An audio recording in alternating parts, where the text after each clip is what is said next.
77 WABC invites you to a family fun day and softball showdown on July 20th with net proceeds benefiting Shriners Children's. John Sterling will call the game as the FDNY takes on the NYPD with special guests Dwight Gooden, Art Shamsky, 77 WABC hosts, including Sid Rosenberg, Anthony Cumia, Lionel, Dominic Carter, and many more. For more info and to buy tickets, go to ShrinersChildren'sChampions.org. That's ShrinersChildren'sChampions.org.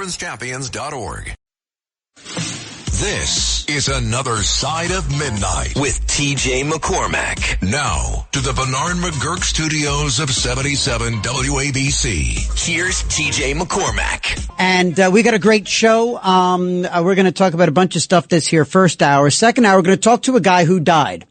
Second hour, we're going to talk to a guy who died. We're going to be speaking with a fella named Vinny Tolman. And at 3 a.m. in the second hour, we are going to speak with this gentleman who passed away and went to heaven. He says he went to heaven.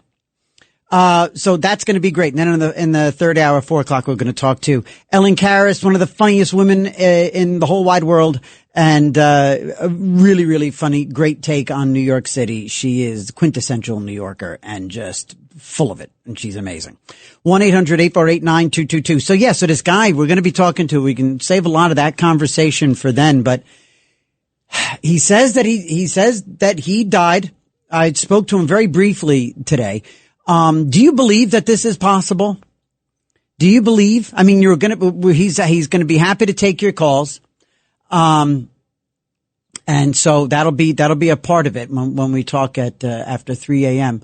But I mean, do you believe? I don't want to say do you buy into it, because I don't want to, somewhat demean the conversation coming up at 3. I don't think you can. I spoke to this fella. I spoke to Vinny, and he is very, very credible, and his story is incredible. And I mean, anything's possible in nature. What's proof of that? Right now, the 1970 something film, what the heck is this called? She's, Raquel Welch is in it. So if Raquel Welch is not proof that there is a God, Kansas City Bomber, that's the name. It's a movie about roller derby. And, Raquel Welch is rolling around, fighting other women in roller derby gear. So if you don't believe in God, explain Raquel Welch. 1-800-848-9222. Or heaven, because I don't know. It turns out heaven, takes on many shapes and forms and, hair colors. Goodness gracious. Raquel Welch. She passed away not long ago. She died like 2 or 3 months ago, didn't she? Something like that. Something. Well, she's not around. Whenever it was, she ain't around. So so now here's the thing about the dying. And then now this, we say near death. This wasn't near death. Vinny died. And, we always hear about and I have a buddy who didn't die, but he's about 4 or 5 years younger than me. Dear buddy of mine. And, he had a heart attack year and a half ago. And he fit as a fiddle. Seen a lot of this these days, by the way. See, this first hour is going to be all over the place. So write down the number, because something's going to hit your radar as we talk about it. But you hear the stories about what happens when people leave this earth, whether they leave their body and float above and look down at the scene in the hospital room or on the side of the road, or they go all the way and there's a calm and there's a light. Some people have seen the face of Jesus. I cannot wait to talk to Vinny at length. We spoke very briefly, as I will do every now and then. Now, I'm going to talk to guests every now and then. I'm going to place a little phone call in the afternoon. But here's the thing. One time I heard that you don't go to the light. You know, you've heard that thing. You go to the light. You go to the light and you go to the next realm. I heard that in some instances, people are convinced that you don't go to the light, that that's a trick. That you're supposed to walk away from the light. Now, if they're playing tricks in the next world, okay? And by the way, when I heard this, of course, the first thing I thought was, oh, fantastic. I have something else to remember. I've got something else that I got to write down and I got to remember. And then am I going to have that piece of paper on me when I'm standing there in the fog, in the smoke, in the, right at the hallway, at the end of the hallway. And I'm hearing, come this way, TJ. And I'm like, what? Oh, wait, the light. Well, and I'm going to freeze. And I'm going to look around. I'm going to see if anybody else is walking towards the light or away from the light. And I'm going to be all alone. What do you think about all that? 1-800-848-9222, 1-800-848-WABC. So I cannot wait to talk to Vinnie Tolman. But, you know, any thoughts that you have on death and dying, but like, you know, we're not talking more, we're talking like fascinating, oh wow, kind of conversation, not, you know, funeral dirge. You know, we're going to do that.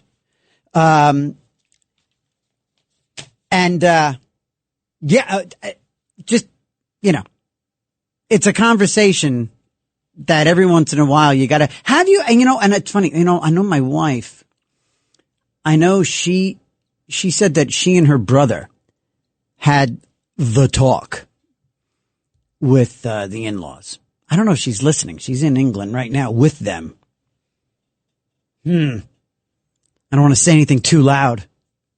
If I'm in the dining room in Liverpool, I don't want my in-laws to you know, be reminded of that conversation. But apparently they squared everything away. They're very practical, pragmatic people, so I'm sure it's not a big deal. But I have not had that conversation with my family.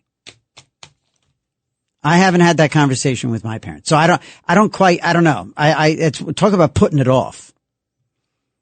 I mean, I don't want to talk about that because, you know, I just think like it is what it is. Are they prepared or are they not? We'll find out. You know, I think kinda. One thing I know for sure is if we're going to talk about my mom and dying, she made me a Stromboli and dropped it off today to die for.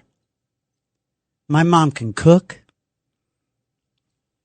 And, so I remain home alone until Wednesday when the girls come back. And so I'm just padding around the house all on my own. And, so what does a guy do? What does a guy do when he's all alone and he has a house to himself? Well, I've been living off of basically one coffee cup, one knife, fork and spoon, a plate, a cutting board. Like the house is pristine. There's like, you know, 3 sets of footprints on carpets of vacuum tracks, which by the way, talk about floating my boat. I love vacuum tracks. That's why I say when the girls are away, I miss them, but I'm good at being alone. And I love vacuum tracks. House is clean. So what does the guy do? Guy eats Stromboli that mom brings. And do I dive into books that I haven't read? No. Do I dive into the movies that I kept intending to watch that I know the girls wouldn't? No, haven't done that. Been doing show prep, been vacuuming. And what else does a guy do? What else does a 57-year-old guy do? Yep. Well, when there's a Raquel Welch film festival, that's one thing. But no, I start watching The Sopranos again. Once again.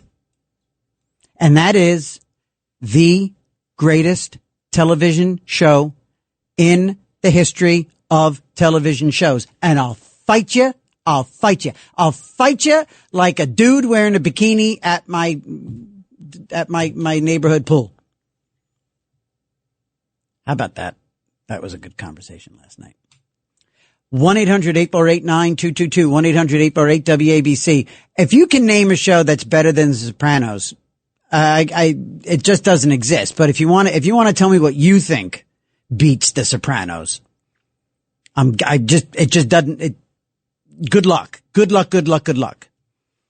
No, Breaking Bad was, you've never seen it, an experience. And Breaking Bad was like, nope. Give me Paulie Walnuts. Give me Christopher. Oh my God. Give me Drea Di Matteo. She's been in these studios, I believe. Yes, Adriana Lacerva. Drea, she's been here. Yes. They probably have emergency tape around the chair that she sat in. 1-800-848-9222, 1-800-848-WABC. Mark from Manhattan on line 1. Good morning, Mark. Hello there. How are you? I'm all right. How are you? Good morning. Before you were talking about out-of-body experience. Yes. Yes, there's a lot of questions about the whole thing. Like, each guy sees their thing from their religion. That's one thing that bothers me. Oh, that's interesting. It bothers you, or it makes you think? I mean, well, it makes me think, yeah. I think it's certainly true. I think that there's something true because there's so much evidence that there's so many fascinating cases of, like, people that were in their car. And by the way, you only see dead relatives. You don't see anyone that's alive. And people saw people that they didn't even know that were dead. So it's like very, very complicated because we see things that we see are true. So we also see things that are false. Like every guy sees their own religion. Okay. All right. So have you ever had anybody that you know that had this experience, or did you have something like this, or is this just something? No, I never had any experience, but I do know people that did. Because you know what I started to say, and forgive me, I got a little sidetracked, but my buddy who had a heart attack, okay, he was, he made it to the hospital because he happened to have his daughter, his older teenage daughter who drives. He had her, they switched, he was driving the car when he started feeling funky and pulled over, and they were going to have her drive, but they realized, said, you know what, actually, let's not even try. We got to get an ambulance. Turns out that was the move, because when the ambulance arrived, they stabilized him. Anyway, they get him to the hospital. All right, Mark. And at one point on the operating table, because they had to clear, he had the widowmaker. He had that whole blockage thing in one of his arteries or something. And, while he's on the operating table, he said that they got concerned. He doesn't remember what the doctors and nurses were doing, but he heard some noises and he heard some beeps, and they started to run around the room. And all of a sudden he saw his parents. My buddy saw his parents. They were in the room, and they're both deceased, clearly. And he told them that he's not ready to come over. And they told him to relax, that he's not due. And he's, yeah. And so I have a whole theory about it. I think that there is truth to it, but I think that there is still some part of it that the guy's still here. He's not entirely there, and there's like a distorted version. Like, I think the tourists get a different edition. You think the who gets a different edition? The tourists, the guys that are touring heaven. That's interesting. So what group is that? That sounds more like purgatory. What are you saying? Tourists touring heaven? Tourists, like when you tour, let's say tour countries. So yeah. Guys are just touring there. They're not actually there. They get they get a distorted version. Whoa. I've never heard of that before. I've never heard of tourists of heaven. I've heard of people waiting in limbo. I've heard of people waiting in purgatory to go to heaven or hell. But here's the thing, Mark. My buddy had this experience, but it wasn't necessarily religious. See, you were talking about, most people see what their religion says. He didn't really have any sort of religious experience. He just saw his mom and dad. Yeah, I guess he didn't get too deep into it. How old are you? You sound young. Yeah, I'm pretty young. How old are you? I'm 20 years old. 20. And so, all right. So, and what put this on your radar? What is it about this subject that strikes you? it fascinates me because it's always a question: is there God? Is there not? And this is something that we can really turn to. Yeah, it's something. It's fascinating. I think it's like if it's true, I think it's like the small hint that God gives us of His existence. Tell me what is it about this world that? Well, actually, tell me. Do you believe that there's a God, a higher power, an energy? What do you believe?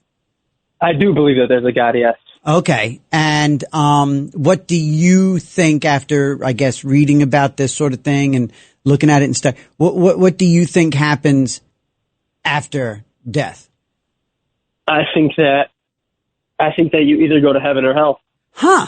Okay. So it's not nothing. Cause I also find it fascinating that there's people who just go, no, it's just black. It's black velvet. It's just nothing. It's just quiet and that's it.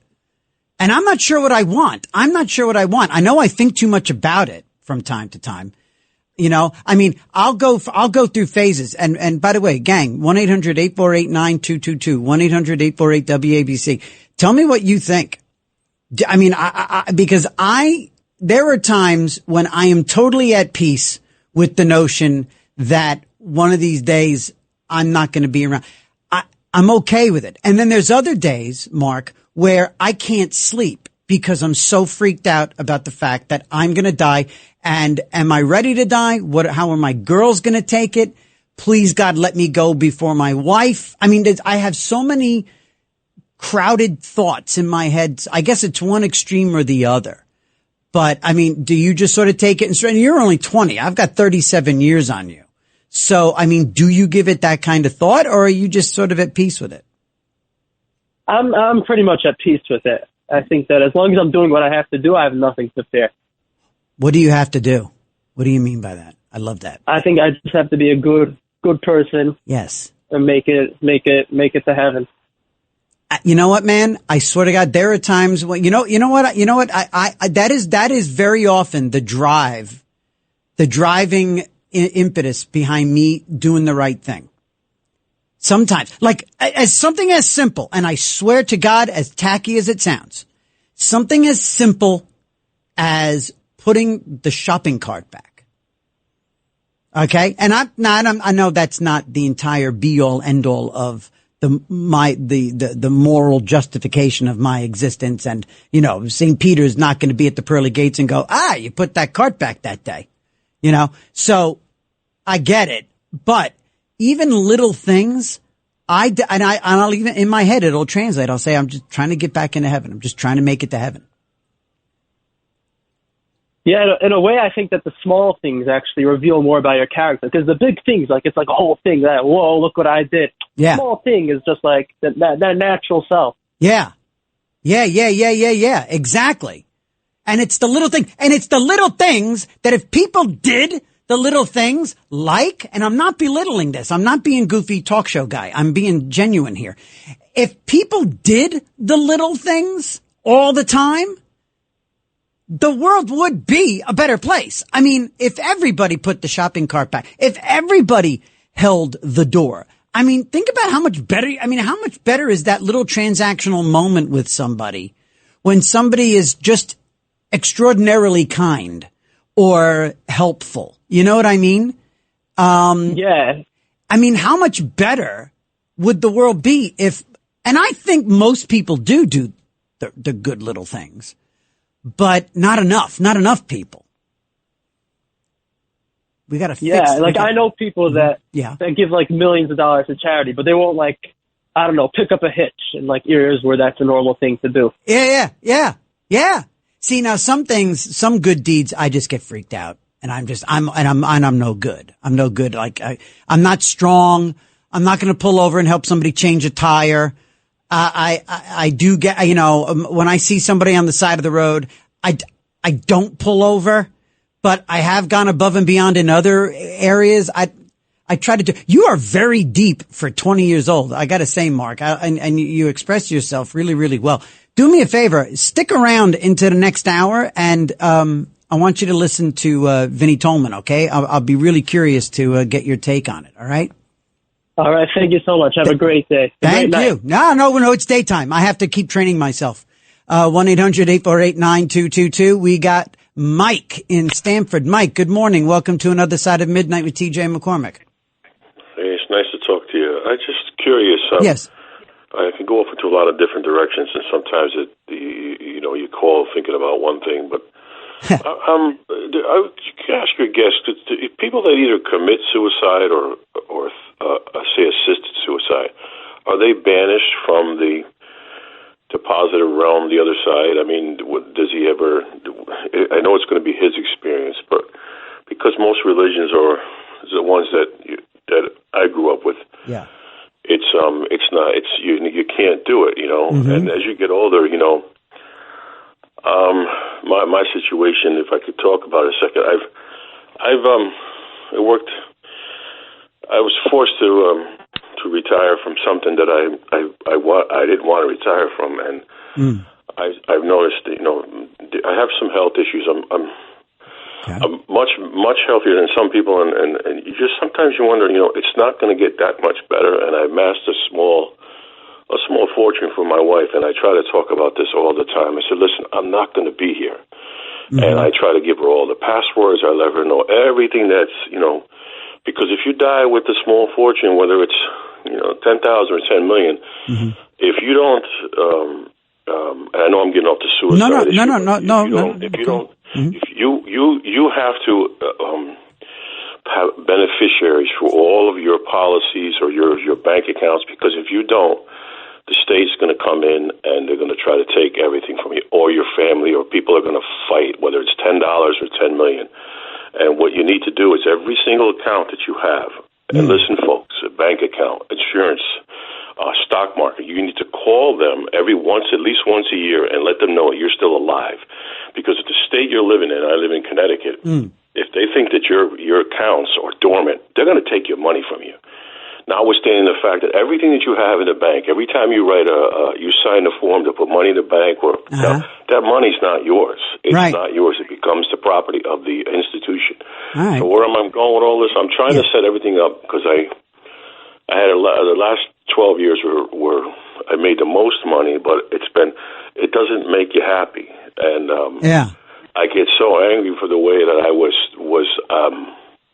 I don't want to say too much over the air. I get it. But there's some people that, I didn't take myself out. I like to take a few with me. All right. Okay. I got you, Mike. I mean, I'm going to try to, I'll be your friend and sort of hold you back from going in that direction. We'll keep it a little bit more positive than that. But I get it. No, I get it. I got a lot of calls and a lot of people, some people, I apologize. No, don't apologize. Look, man, we're kind of free flowing here. It's 2:28 in the morning. This is the time when you have a conversation like this on the radio, and I just think it's a fascinating take. And I mean, and by the way, your pragmatic approach to making sure all your monies are accounted for and protected, because the big bad state is going to come and friggin' take it away. I get it. That's true. That's accurate.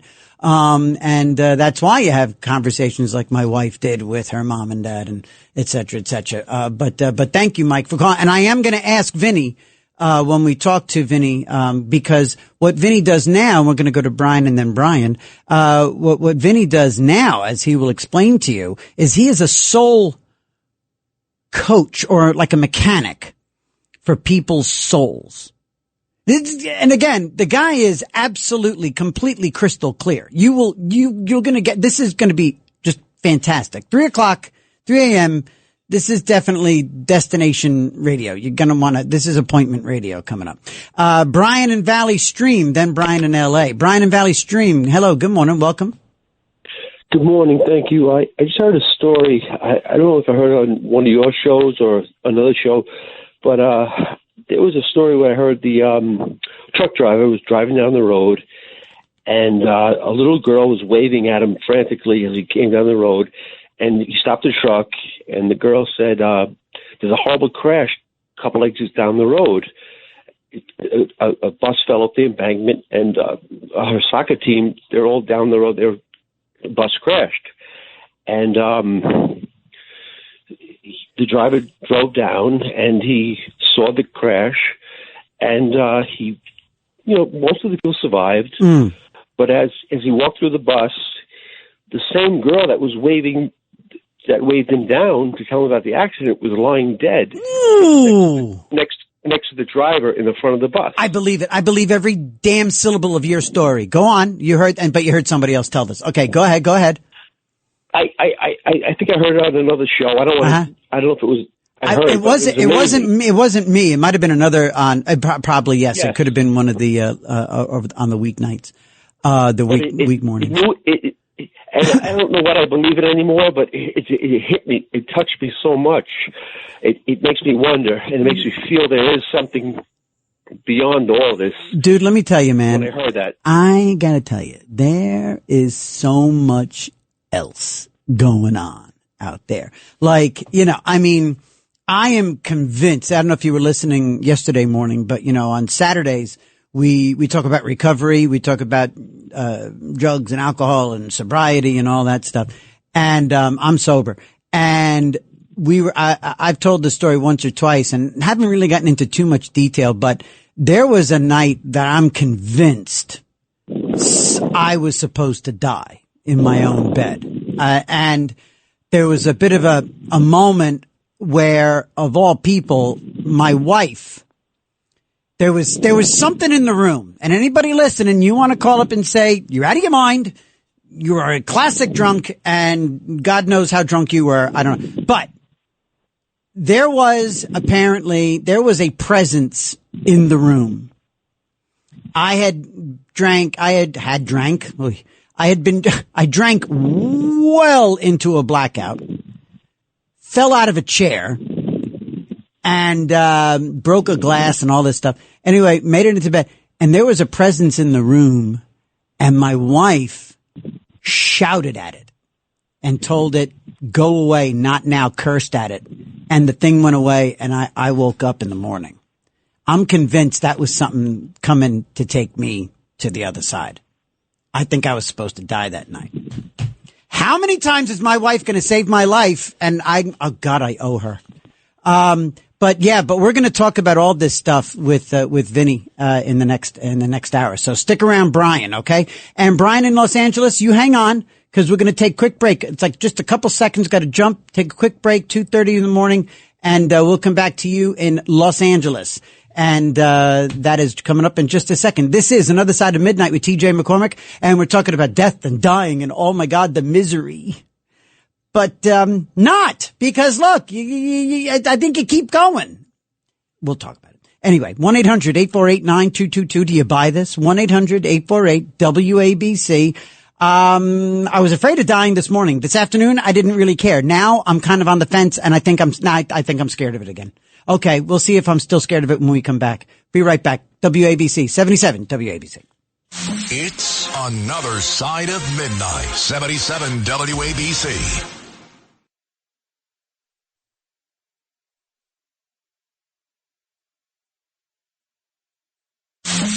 It's Another Side of Midnight. Political humorist TJ McCormick. Now, to the Bernard McGurk studios of 77 WABC. Here's TJ McCormick. Another Side of Midnight with me, TJ McCormick, and we're going to be talking in just 24 minutes. We're going to talk to, a little bit after 3 a.m., we're going to talk to Vinny Tolman. And again, Vinny has a story.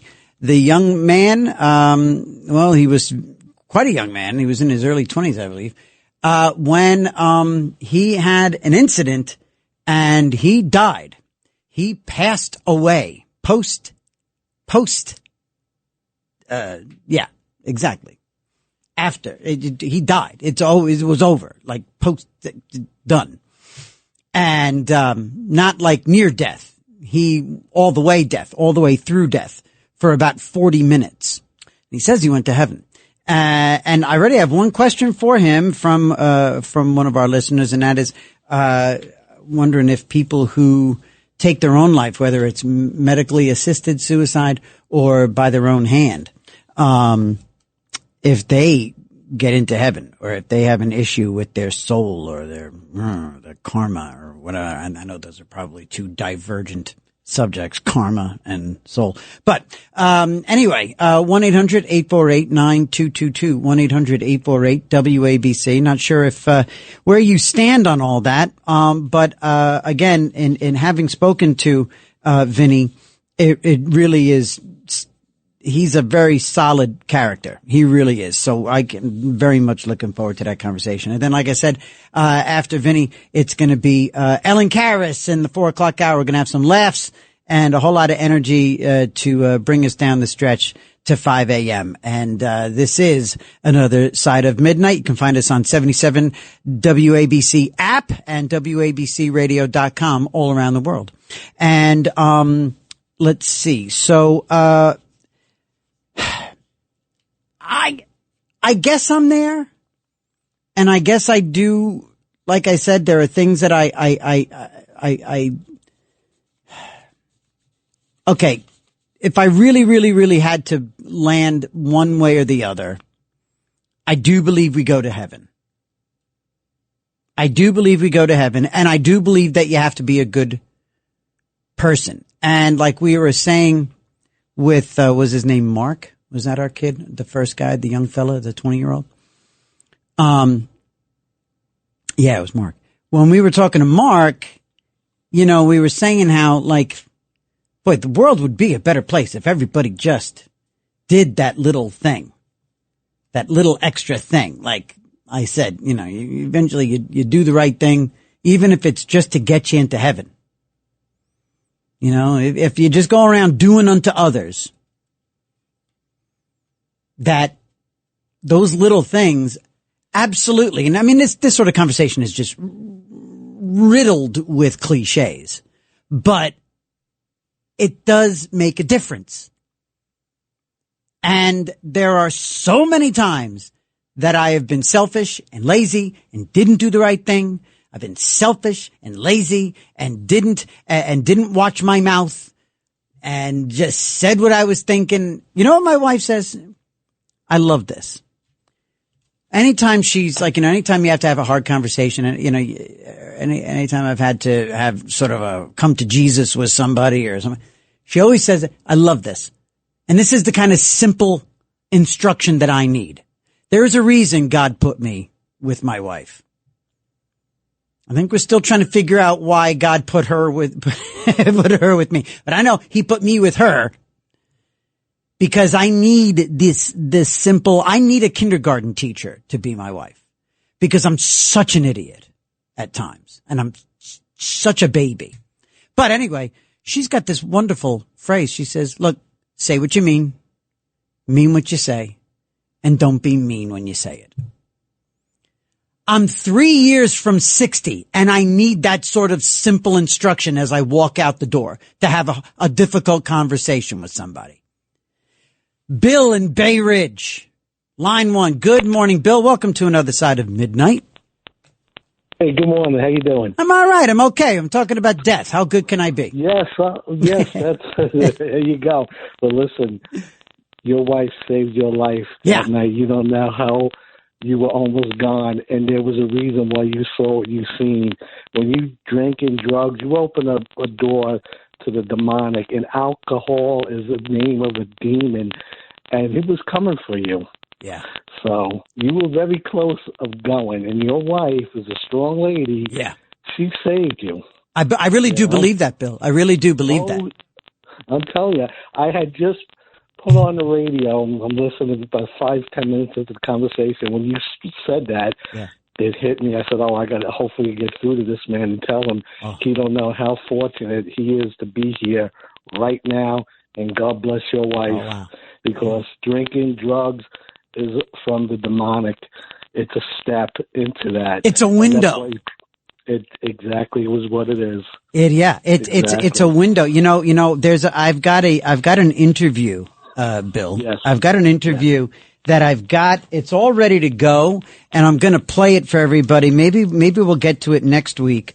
But it's with a priest, Monsignor Stephen Rossetti, and he's a PhD, and he is the chief exorcist for the Archdiocese of Washington, D.C. Oh, okay. All right.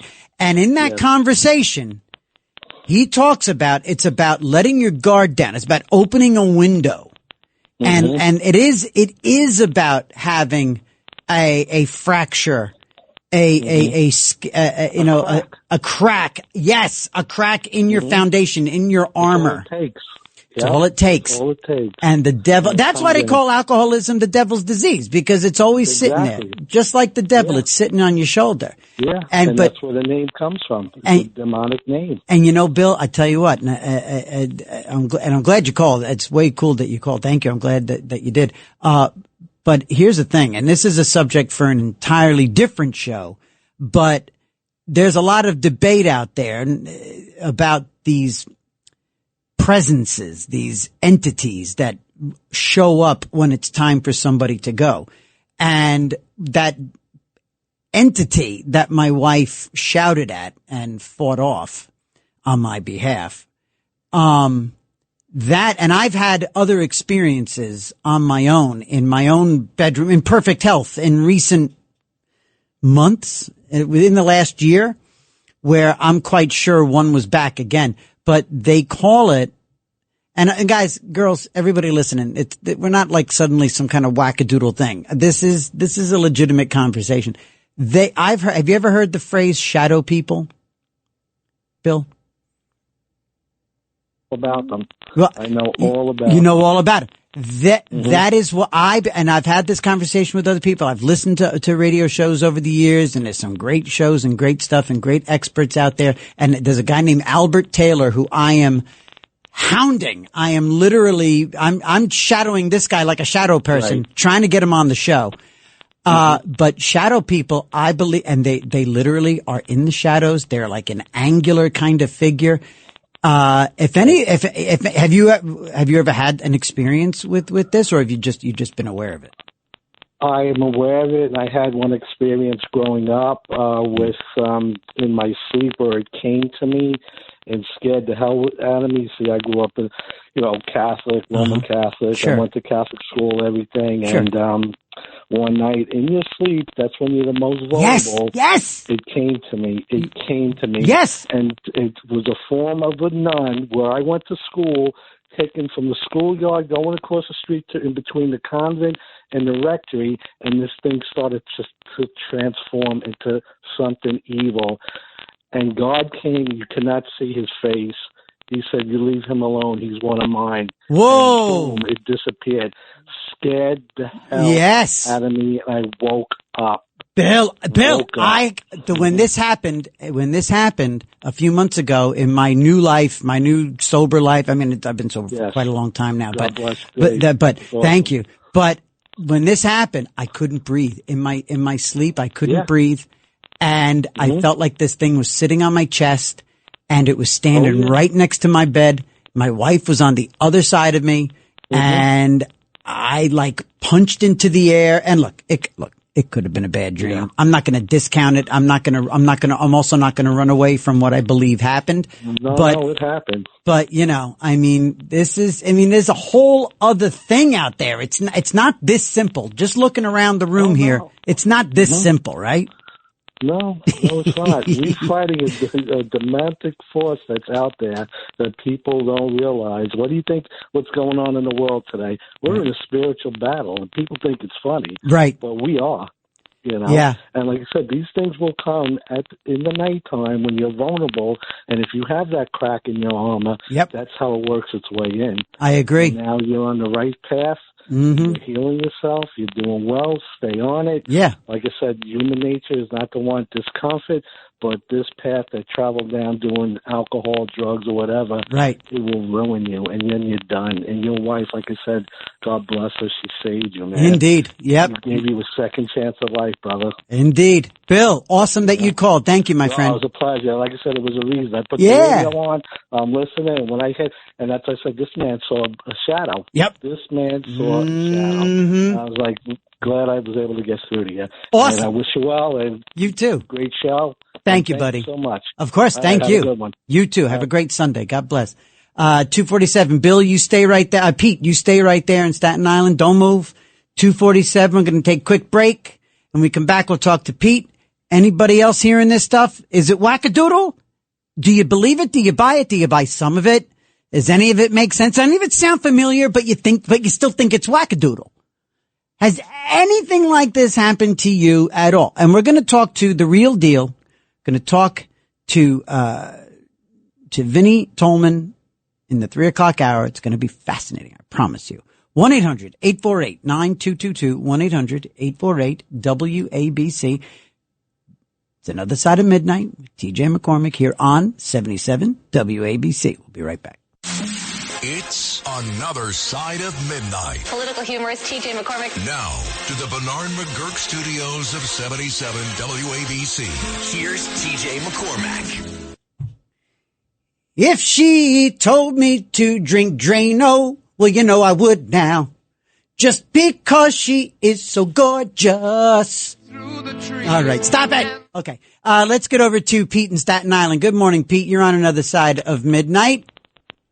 Hey, PJ. Hey. Yeah, well, I had a death experience. I ended up, when I had my surgery, believe it or not, I had the surgery without anesthesia. I just got 3 shots of, what's that stuff there? Novocaine? No, not Novocaine. Lanacaine. Oh, Lanacaine. Lana Kane. She was another sex symbol. Yeah. She was in a lot of movies in the 60s. Lana Kane. Lovely lady. Yeah, because go on. They made a mistake. They fed me before the surgery because they thought it was canceled. But the surgeon came in and said, you got to have the surgery. Hold on. They started doing surgery and then somebody said, no, wait, stop. We've canceled. No, before it's not a flight. It's not a flight or a train. It's surgery. That's Pete. What the hell? Mm-hmm.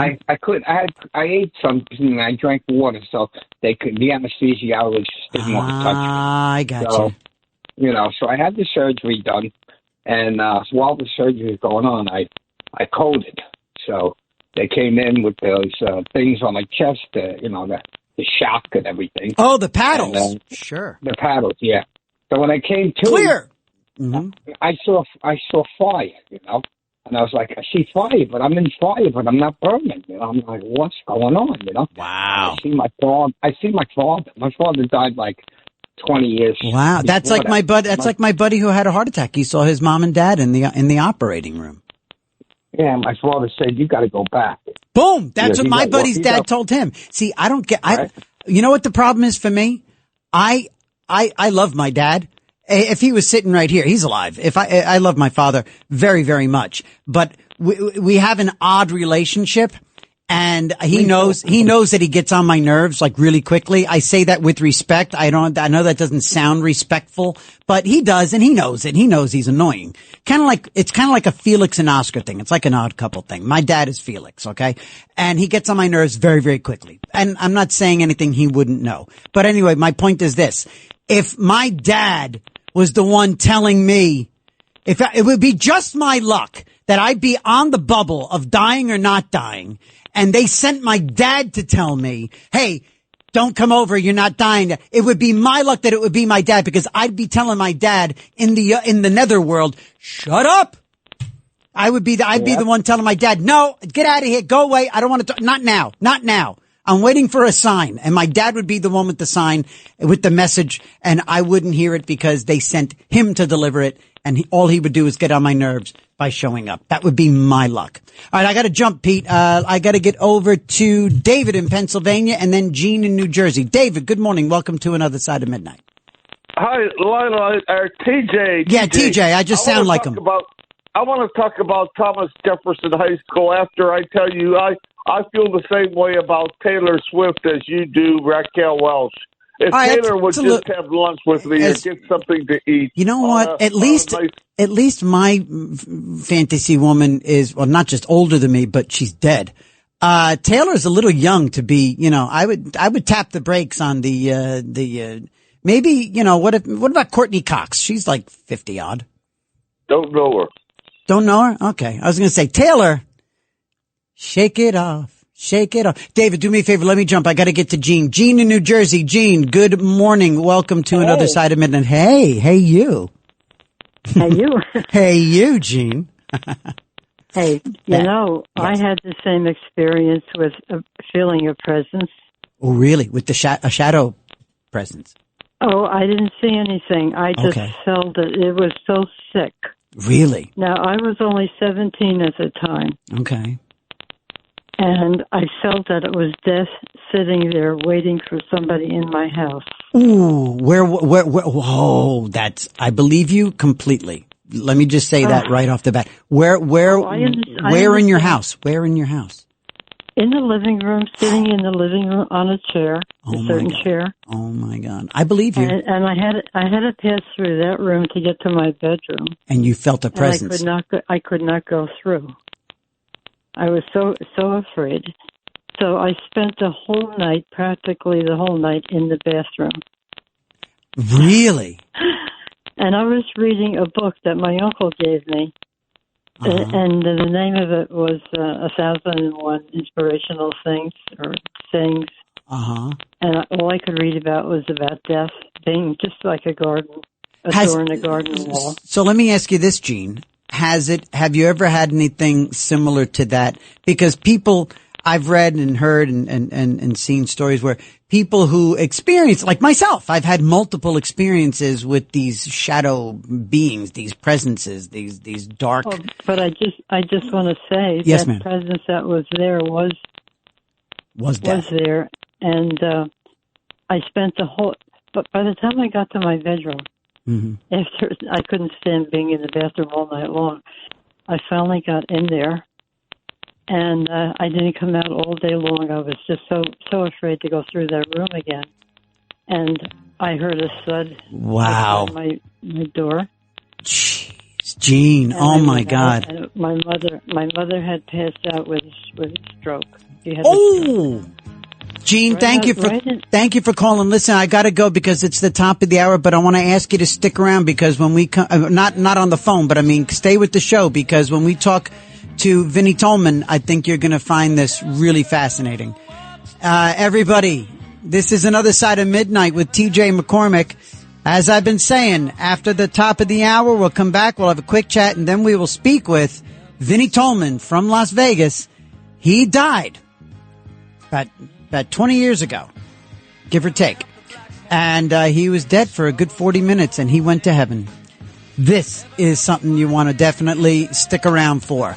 77 WABC, this is Another Side of Midnight with TJ McCormick, 1-800-848-WABC.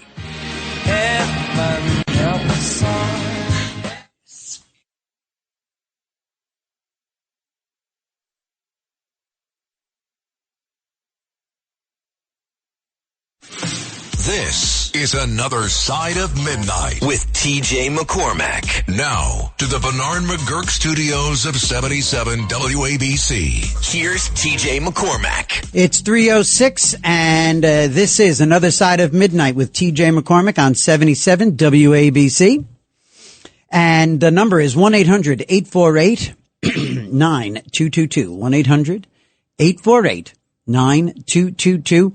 And this hour, we are going to be speaking with him just a few minutes with Vinnie Tolman. His name is Vinnie Tolman.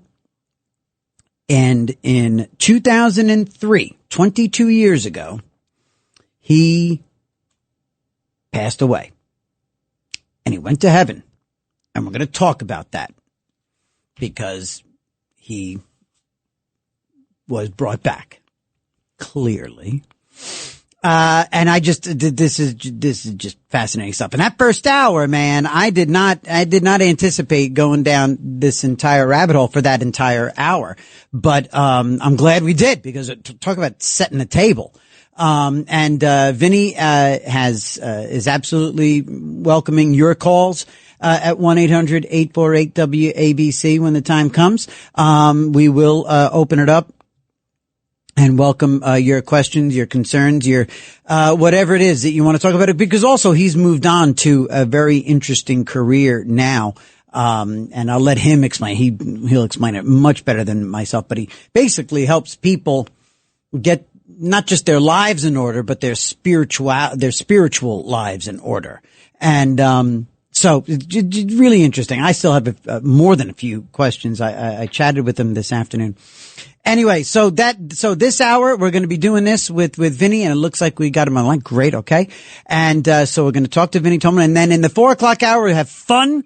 We're going to just coast right into a great Sunday here in New York City and around the country. It's going to be a lovely Sunday, and we're going to kick it off with Ellen Karras in the 4 o'clock hour.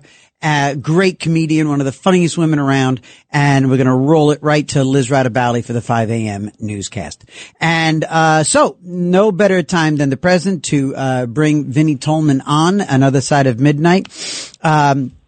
Once again, Vin Tolman, he's from Texas, and very simply put, he died 20 years ago on January 18th. And since coming back, he's made the most of life. He's been all over the world. He lived in Cambodia and Thailand.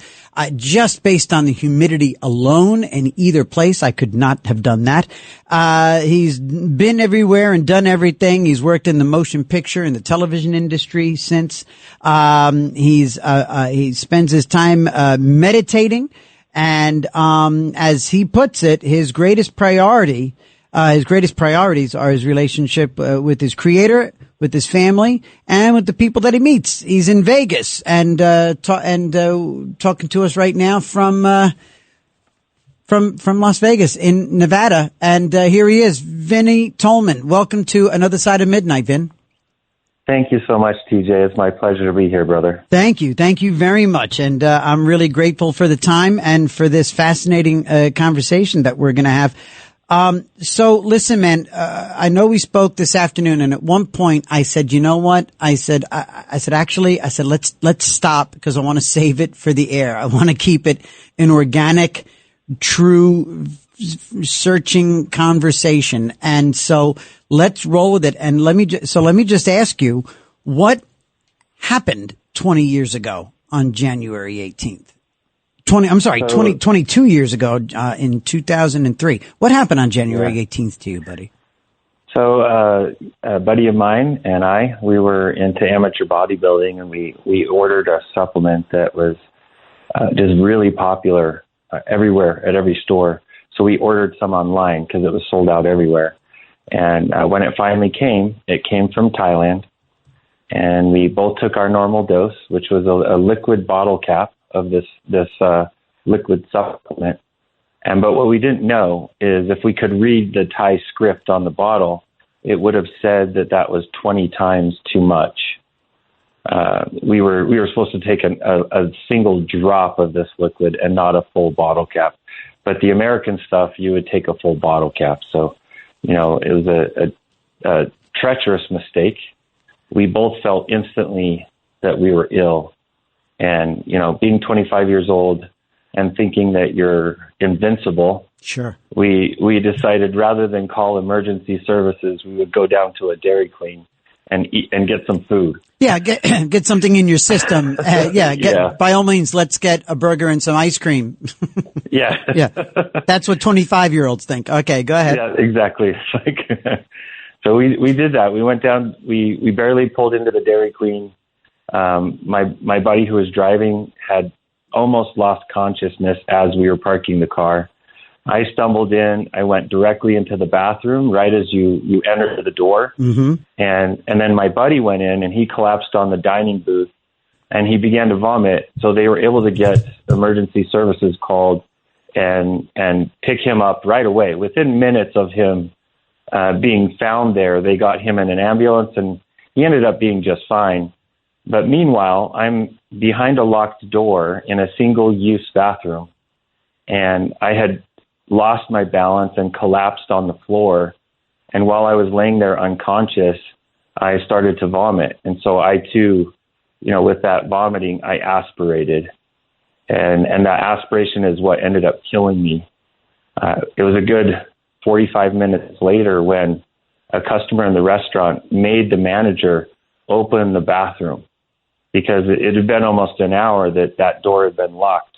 So let me paint the picture. So they called an ambulance for your buddy because he was out in the restaurant.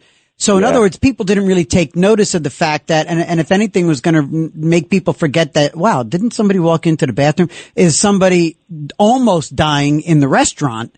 So they call an ambulance while they're working on your buddy and the whole world is looking at your buddy. You've already died. You're dead in the bathroom. Yes. Okay. So go ahead. So they say, open that door. So they open the door and they see a dead guy on the floor. And at this point, I was now not in that room. I was above that room looking down. And I truly believed that I was watching some type of entertainment.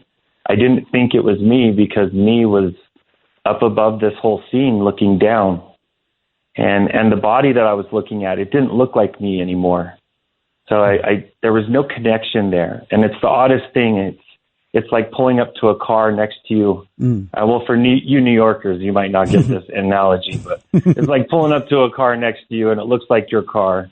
And the person driving it looks just like you, but it's not you because you're in your car. That's what it felt like. So it felt like I was removed from the scene. So that's what, so you were conscious of the fact that you were watching something, but you were not thinking in the context of, well, I'm dead now, or I'm above, this is me looking down, I'm above. What was left of your quote unquote consciousness was telling you that you were watching a scene.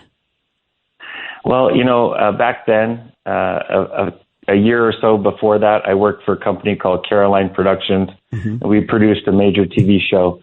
So all I was doing was analyzing why a director would shoot this film from above. I totally get it. I totally get it, because your consciousness for a long time was camera angles and shots and lighting, and so in your mind, your conscious thought, I'm looking at a setup here. I'm looking at a scene. I'm looking at a shot.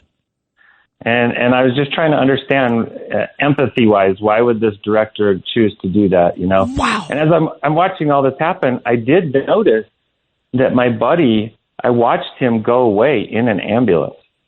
So I recognized that was my buddy. But for some reason, the logic side of our consciousness, it wasn't playing a part yet, not until later. So I did watch them get a second ambulance there. The second ambulance had a rookie on the team. So it was a 3-man team. And this rookie, he was tasked with babysitting this body. They did do a pronouncement of death, a time of death. They put the body in a bag. They put it in the back of the ambulance with this rookie. And his job was to babysit this body while they went and had some discussions with some of the witnesses. Well, when this was all done and it was time to leave the scene, they pulled about a block or a block and a half away from the scene when this rookie, he felt something come over him to tell him that he needed to try to resuscitate this body, even though everything in his training said that this was a dead man. And he did. He broke protocol. He unzipped the body bag. He had to undo a couple of straps. He was feeling around for a pulse. He couldn't feel one. So he had to unzip even further and take another strap off of the gurney. And when he got to the femoral artery, the artery on the inside of your thigh, when he got there, he was pushing to try to make contact with that artery, but he made contact with my femur bone. And when he did, I felt a shock, a spark, and like a high voltage spark in me, where I was sitting up here watching, but I watched him jump too. And so that was my first instance or inkling that what I was watching was not some type of entertainment. This was interactive and it had something to do with me. Wow. So this rookie, I mean, he is my miracle worker. One of many through this process. He got a defib machine hooked up on the body. First round of shocks, there was no heartbeat. Second round of shocks, there was a single heartbeat, but very faint. And then on the third round of shocks, there was a steady heartbeat. And an additional miracle to just this rookie doing this is when the heart started back up, they were less than a half block from a trauma center that was ready for cardiology and all sorts of emergencies. So they were able to divert. Their original path was to turn this body into the local medical examiner, and they were able to divert that path and go directly to this hospital. And as they transferred the body over from the ambulance gurney into the hospital, it started to go into seizures, and they had to strap it down with straps. You're saying it. I'm sorry. And by the way, everybody, we're talking to Vinnie Tolman. And he's telling us his experience where in 2003, he passed away on January 18th. He had taken a substance that didn't agree with him, to put it mildly. And he died in the bathroom of a fast food restaurant. And observed this process where he saw his own pronouncement of death by ambulance workers and witnessed all this. And now we're in the ambulance and we're about a half a block away from a trauma center. They've been applying the paddles and now have a heartbeat. And by the way, and if anybody wants to chime in at any point, here we go. It's 1-800-848-9222. 1-800-848-9222. That's the number.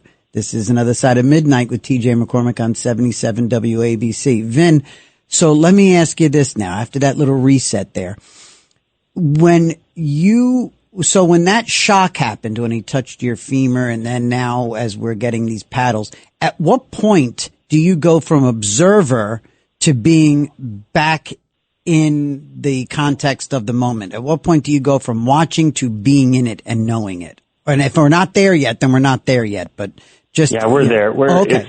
In the chronology of it, we're right there. And now, did you and at no point am I being silly. I might say something that sounds very colloquial and very basic, but worries. But was there a moment when you zapped back into your body? Was there a moment when you suddenly were back in and now you were looking in a first person kind of thing where you were looking out through your own eyes? Not yet. Okay. Not yet. Not till days later. Oh, geez. Okay. All right. Well, okay. Yeah. Okay. So then I'll shut the hell up. You go ahead. So now they're giving the paddles. The heartbeat is now, and they're a half a block away from the trauma center. Go ahead. Yeah, so we get, in the journey there, they got to the trauma center, and these medics, they were transferring the body over to the medical staff at the hospital, and that's when the body started going into these seizures. They strapped the body down, and that's when I felt someone strapping me down. Okay. Up where I was watching up above. I literally felt someone strapping me, and when I looked down to see how I could be strapped to something, I looked down on where my left arm should be, and I was looking at the left arm of the dead body. Wow. And that was the first moment that I had this horrific realization that everything I've been watching for almost an hour now, maybe a little longer, it was my own death. And I had these horrible feelings come over me that I had a voice in my head that said, how could you be so ignorant to not know this was you? Wow. And I know it was me. It was kind of an ego type energy or voice in my head, in my consciousness. And then as soon as I had that thought, I started seeing like very quick movies in my mind. I started seeing all of the bad things that I ever did, even from my youngest childhood days until the current day. I saw it all.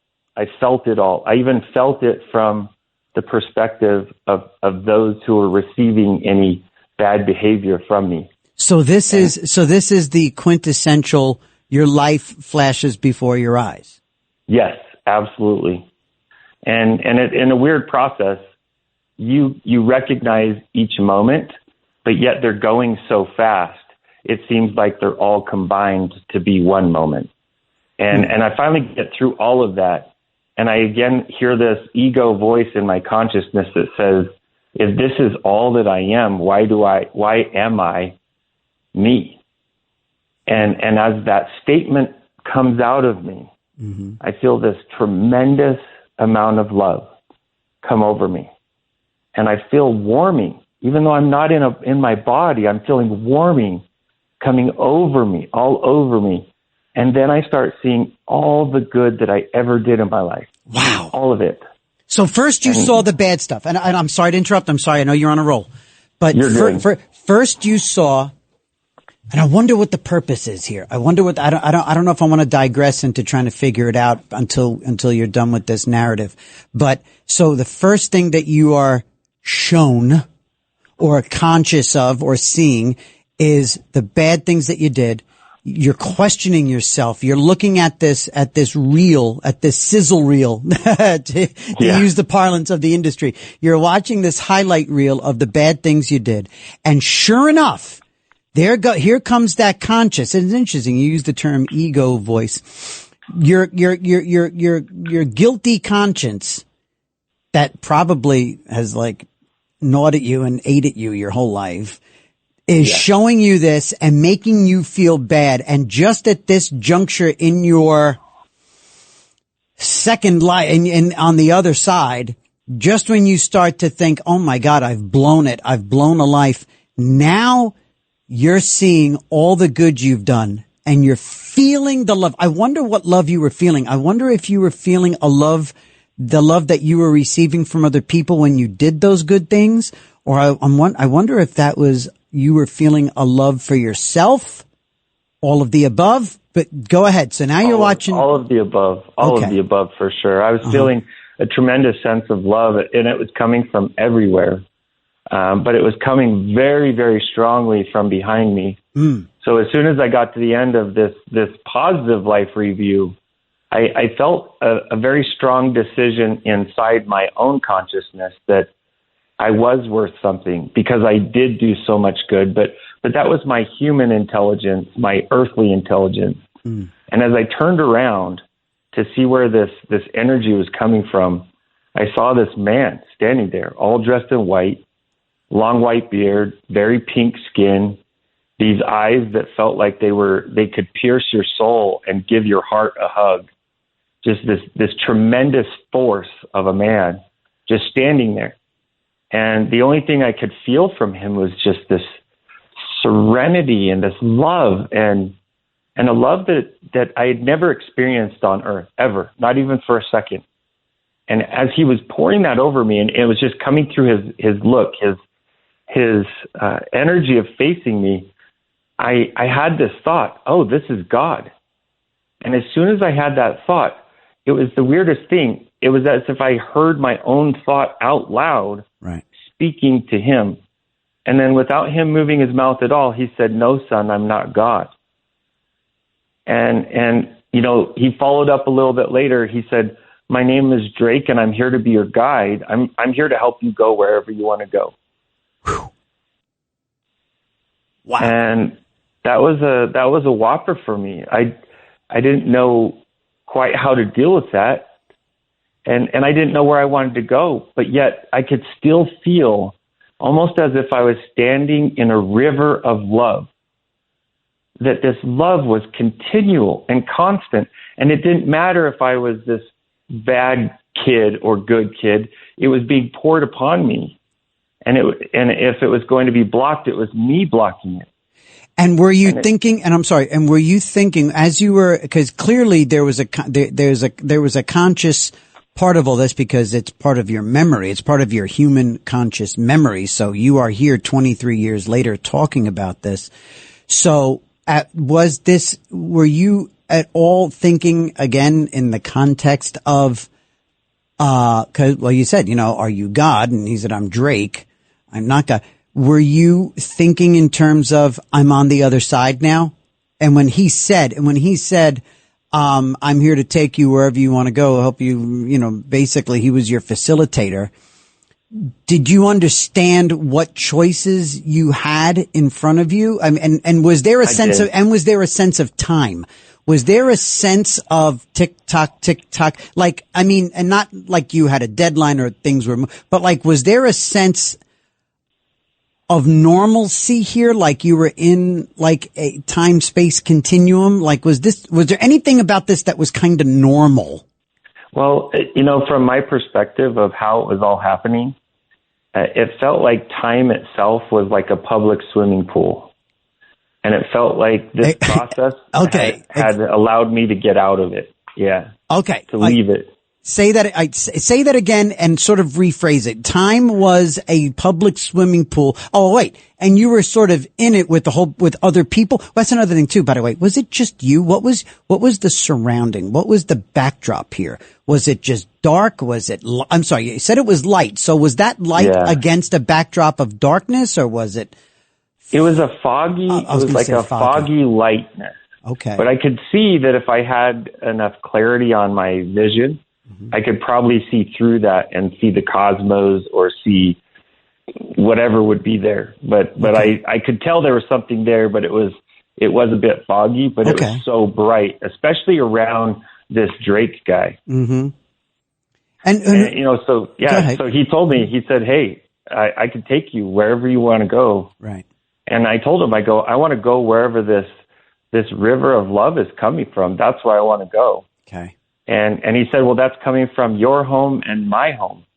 And we could both go there. And I got really excited and I said, let's do it. Let's go to our home. And so he began this journey with me. Right. And the journey itself, it was not so much distance. It did feel like distance, but it felt more climbing through what I would perceive as dimensions.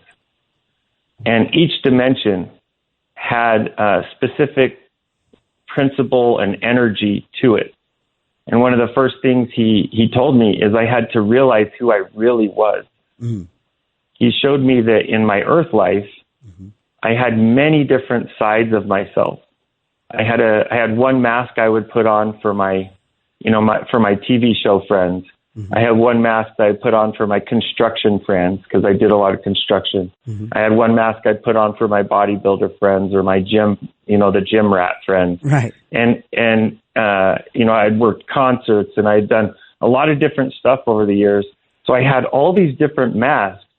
And Drake showed me that for me to go with him, I had to learn how to put down all the masks and see what was behind the mask. Whoa. And that once I could do that, I would be able to go with him.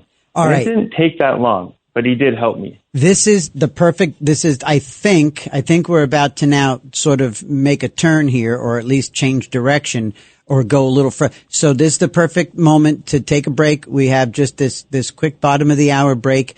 So stay right there. Everybody, we're talking with Vinnie Tolman. You can go to Instagram. You can see Living God's Light. Okay, you go to Instagram and look up at Living God's Light. You can also go to thelightafterdeath.com because Vin has wrote a book about his experiences, and the title of the book is The Light After Death: My Journey to Heaven and Back, and it's Vin's near-death experience and journey to heaven and back. So you go to thelightafterdeath.com, take a look at his book, and also he's got a very interesting Instagram at Living God's Light. Okay, gang? So stay right there, everyone. We're going to take a quick break. This is Another Sign of Midnight with TJ McCormick on 77 WABC, 1-800-848-9222. 1-800-848-9222. We'll be right back with Vinnie Tolman. All night long, this is Another Side of Midnight with TJ McCormack. 77 WABC.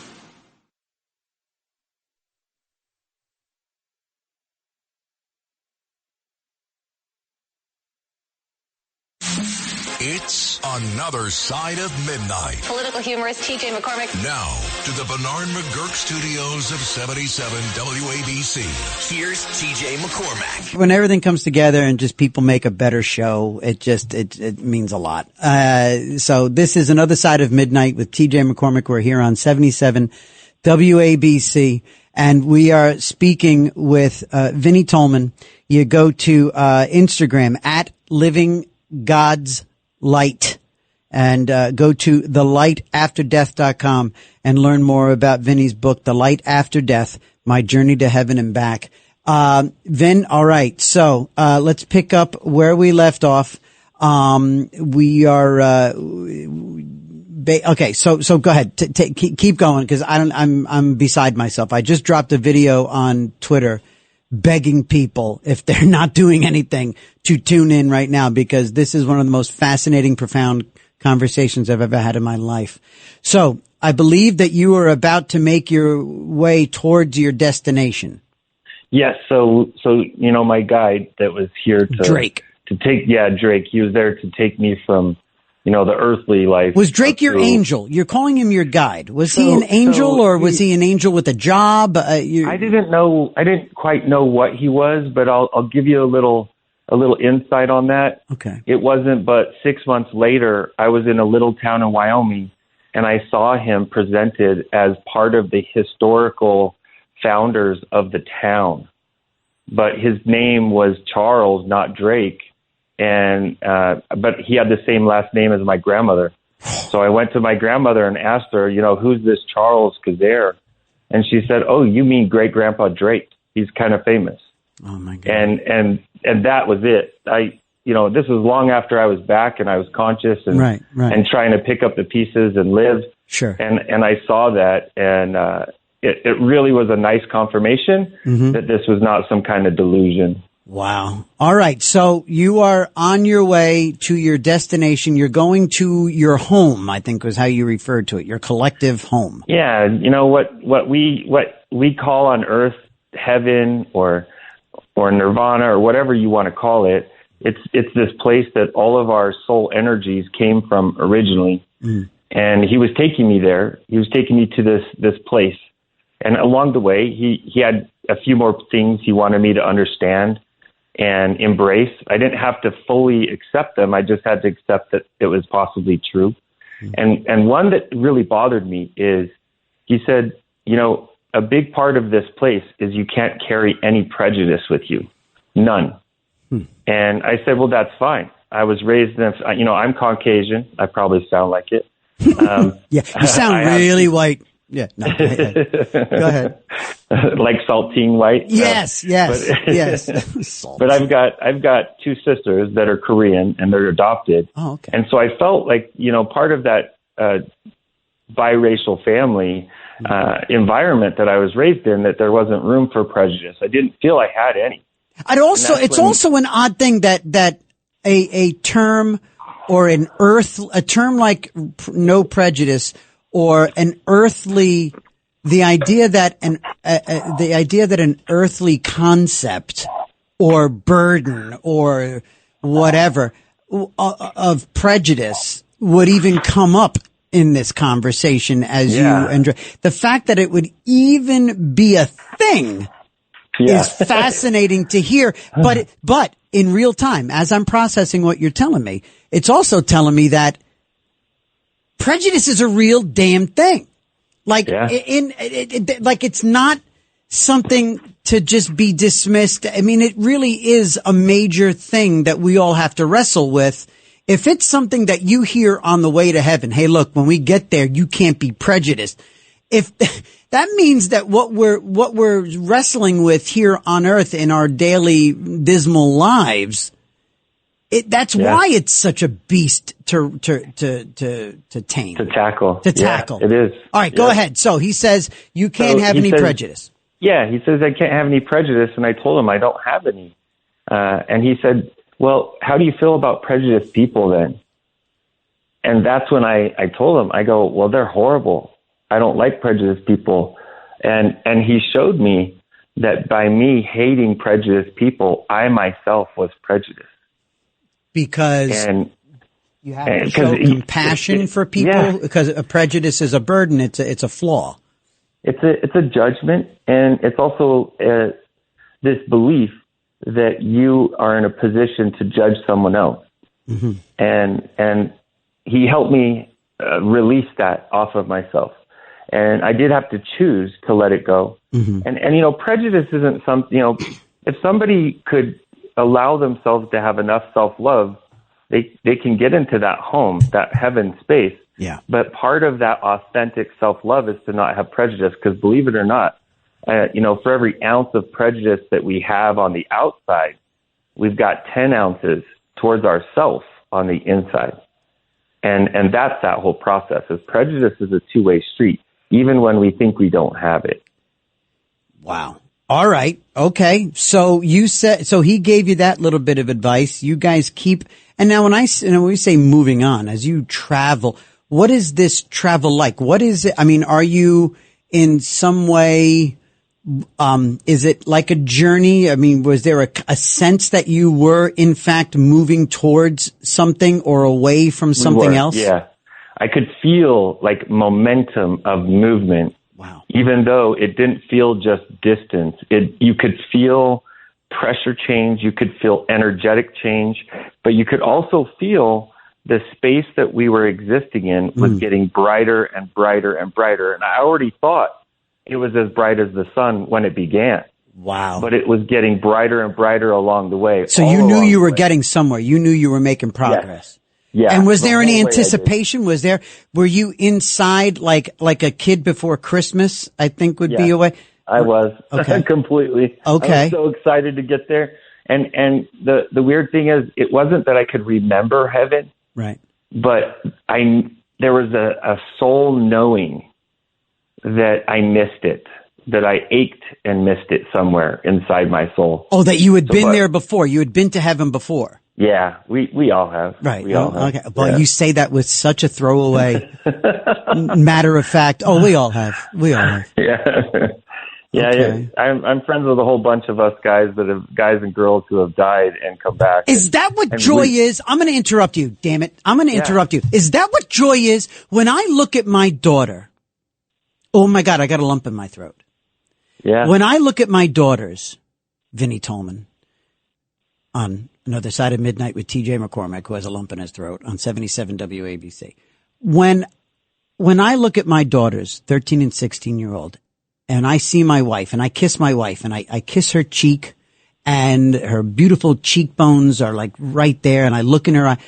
When I see, and when we feel joy, is that joy energy? Is that not knowing what it is? Is that a memory? Is that a memory of heaven? Is that a heaven feeling? In other words, and is that it's almost like a flashback to what we came from? And that's why I'm happy. And that's why that's goosebumps. That's a heart flutter. That's the lump in my throat right now. And more importantly than that, it's a reminder of this creator force, this one source creator who we like to call God, how much that force loves us. Wow. It's like a reminder. It's almost like an eyelash. I get it. To the great being of love that loves us, that created us. I totally get it. So that's what joy is. That's what joy and love, that love feeling when and here's the thing too, man. Oh, and I wonder if there's not a connection here. Can you sense I'm having a moment of clarity? Okay. They say, and I know you have a couple of children as well, and our wives share a name. Then they say that you don't know love until you have a child. You don't know how much capacity for love until you have a child. And I'm sure that's, a colloquial earthly way of describing just how overwhelmingly beautiful it is to have a baby. And yet at the same time, I know the first time that I saw my first child, I realized, wow, no, I've never felt love like this. And I think it's a love that's a version of love that means like, this is absolute. Like, I would absolutely do anything for my wife, and I would certainly die for my child. I would trade my life for hers. And then the same thing when I had my second child. And so I guess is that right? In other words, is that, are there, keep going. I'm sorry. This is not for my own, You're awesome, TJ. You're doing great, man. You know what it is here's what it is. Go. Is as we learn to love outside ourselves. Yes. The love inside ourselves grows. And that's weird because, when you're 20s, you love, mi amigo, you love yourself and you love your friends, but your friends you don't truly love, you associate to them. But, yourself is pretty much the one you love. But once you go into fatherhood or motherhood and you have that child in your arms, you feel a whole nother love awaken inside you. And when you find that twin flame, man, when you find that great partner that's willing to put up with your craziness, you get a whole nother love. So it's like when you take these steps of loving outside yourself, you find that the love inside you grows so much more than it ever could by just staying within. Oh my God. All right, Vinny. All right, here we go. This next break is very quick. When we come back, all right, so I'm just going to, I'm going to set the table so that you can literally just rock and roll when we come back from this break. When we come back, I'm going to ask Vinny Tolman, about a couple of more principles that you learned while traveling to heaven. And also you saw something regarding the souls of children. I want to hear about that when we come back. And that might be the extent of our conversation, at least for tonight. All right. So put on get ready to talk about those couple of things, a couple of more principles that you learned while traveling to heaven. We already touched on like one or two, but then I also want to hear about cause I just touched on children here about having I want to hear about something you learned regarding the souls of children, in heaven. And we will return. We're talking to Vinny Tolman, Instagram at Living God's Light, at Living God's Light at Instagram. It's 3:46. This is Another Side of Midnight with TJ McCormick on 77 WABC. Everybody stay right there. We'll be right back.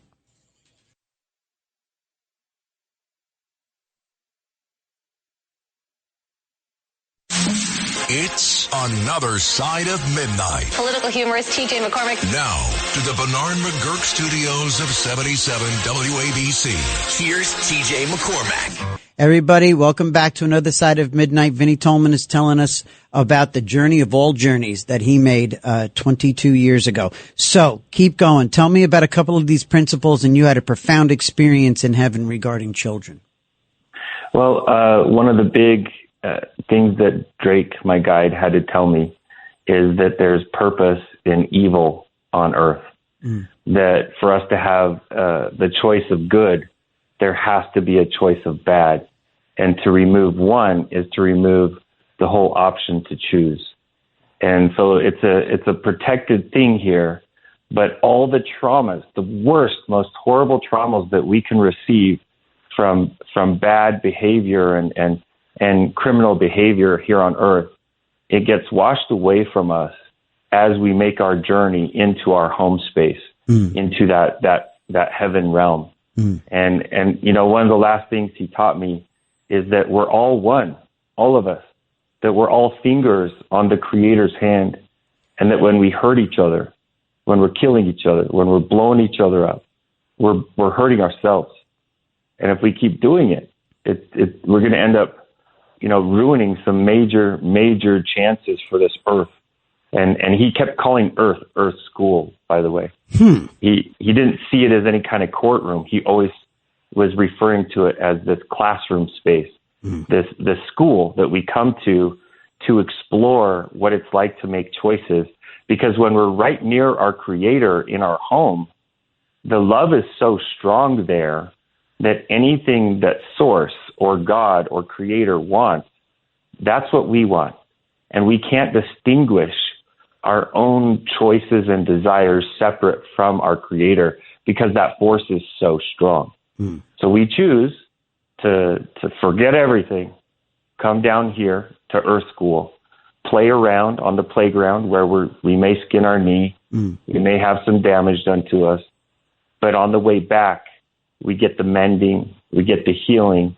And I got to see that, many people that lose children here, there's a special, it feels like a decompression spiritual spa in the heavenly realm, where we get to go there and have all the lost experiences that we felt we were robbed of in this life.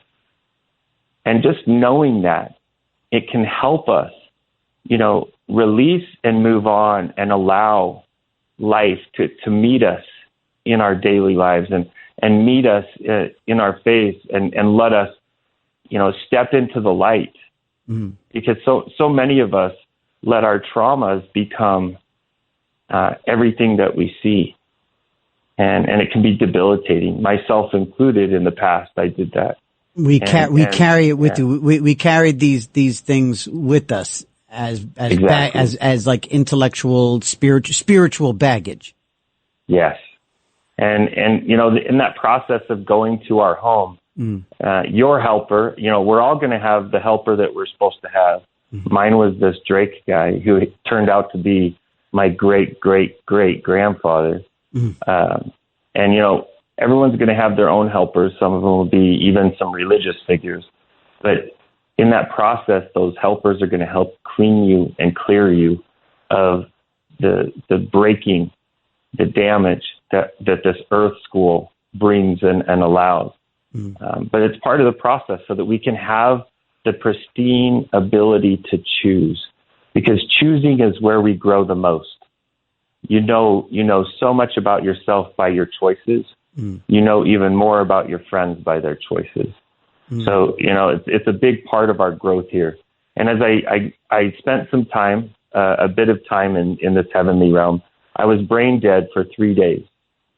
And, they did get my heart back, but they couldn't get my brain back. Okay. And so for those 3 days, I was in this heaven realm with Drake. And on the end of the third day, a special prayer was given over my body in the hospital. And before I knew it, I woke up at 1:11 in the morning on January 21st, where I had gone in the hospital on the 18th.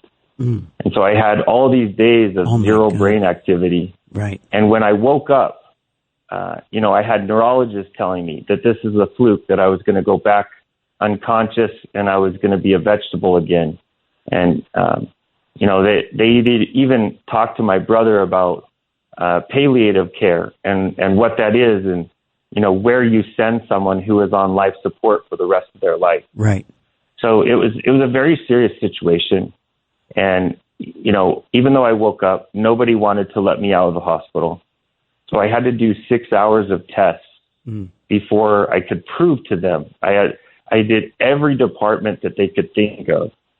I had to clear every department, like cardiology, neurology, like everything. Sure. I had to clear everything. And once I cleared it all, I left that hospital at 7:30 in the morning.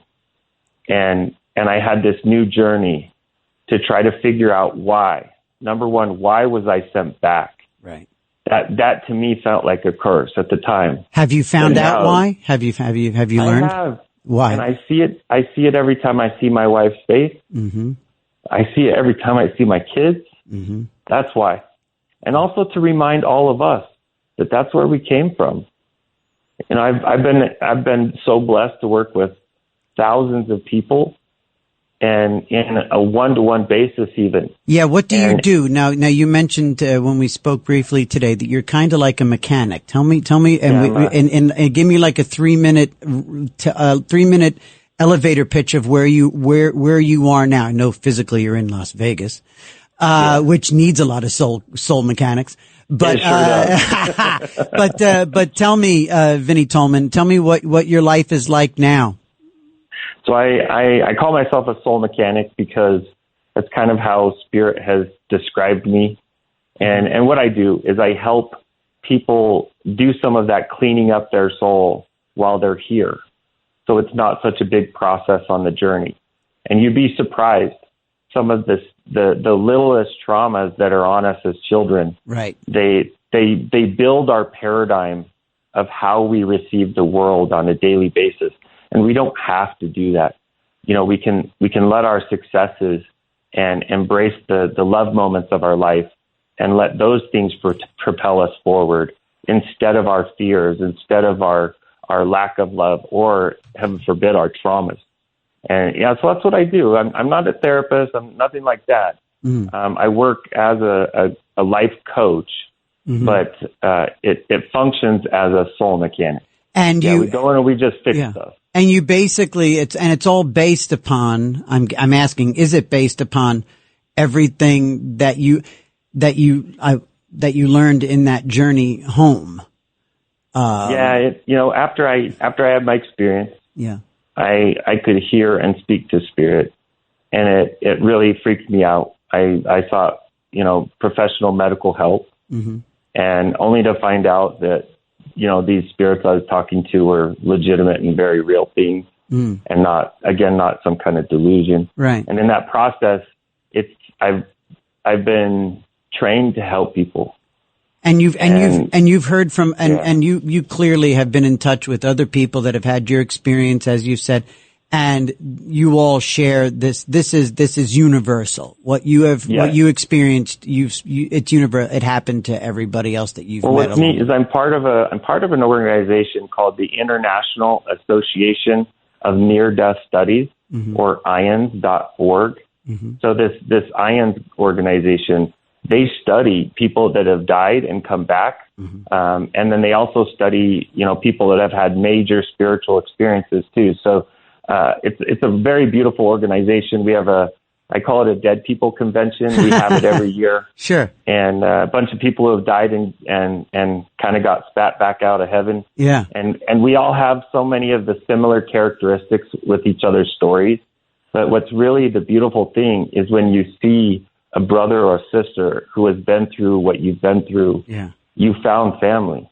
And it's such an amazing thing. It helps you see family and everyone that you can be around. What a club. Yeah. Vinnie Tolman, brother, you have a sense of a lot of things, including timing, because now we must part. But I'm going to keep you close. I'm going to be in Vegas next week. Maybe I'll send you a note. Maybe we get a cup of coffee. Let's do it. I would love that.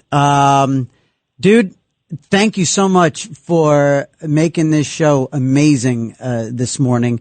Everybody, go learn more. Go to Instagram at Living God's Light at Instagram, and go take a look at The Light After Death. Learn more about Vinnie Tolman's book, The Light After Death, My Journey to Heaven and Back. Vinnie Tolman, thank you so much. God bless you, and have a great Sunday.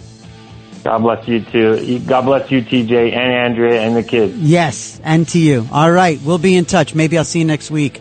Everyone, we shall return to Another Side of Midnight in just a few moments here on 77 WABC. We'll be joined by Ellen Karras, David in the Bronx. Stay right there. We'll talk to you. Everybody, hang in there. We shall return after 4.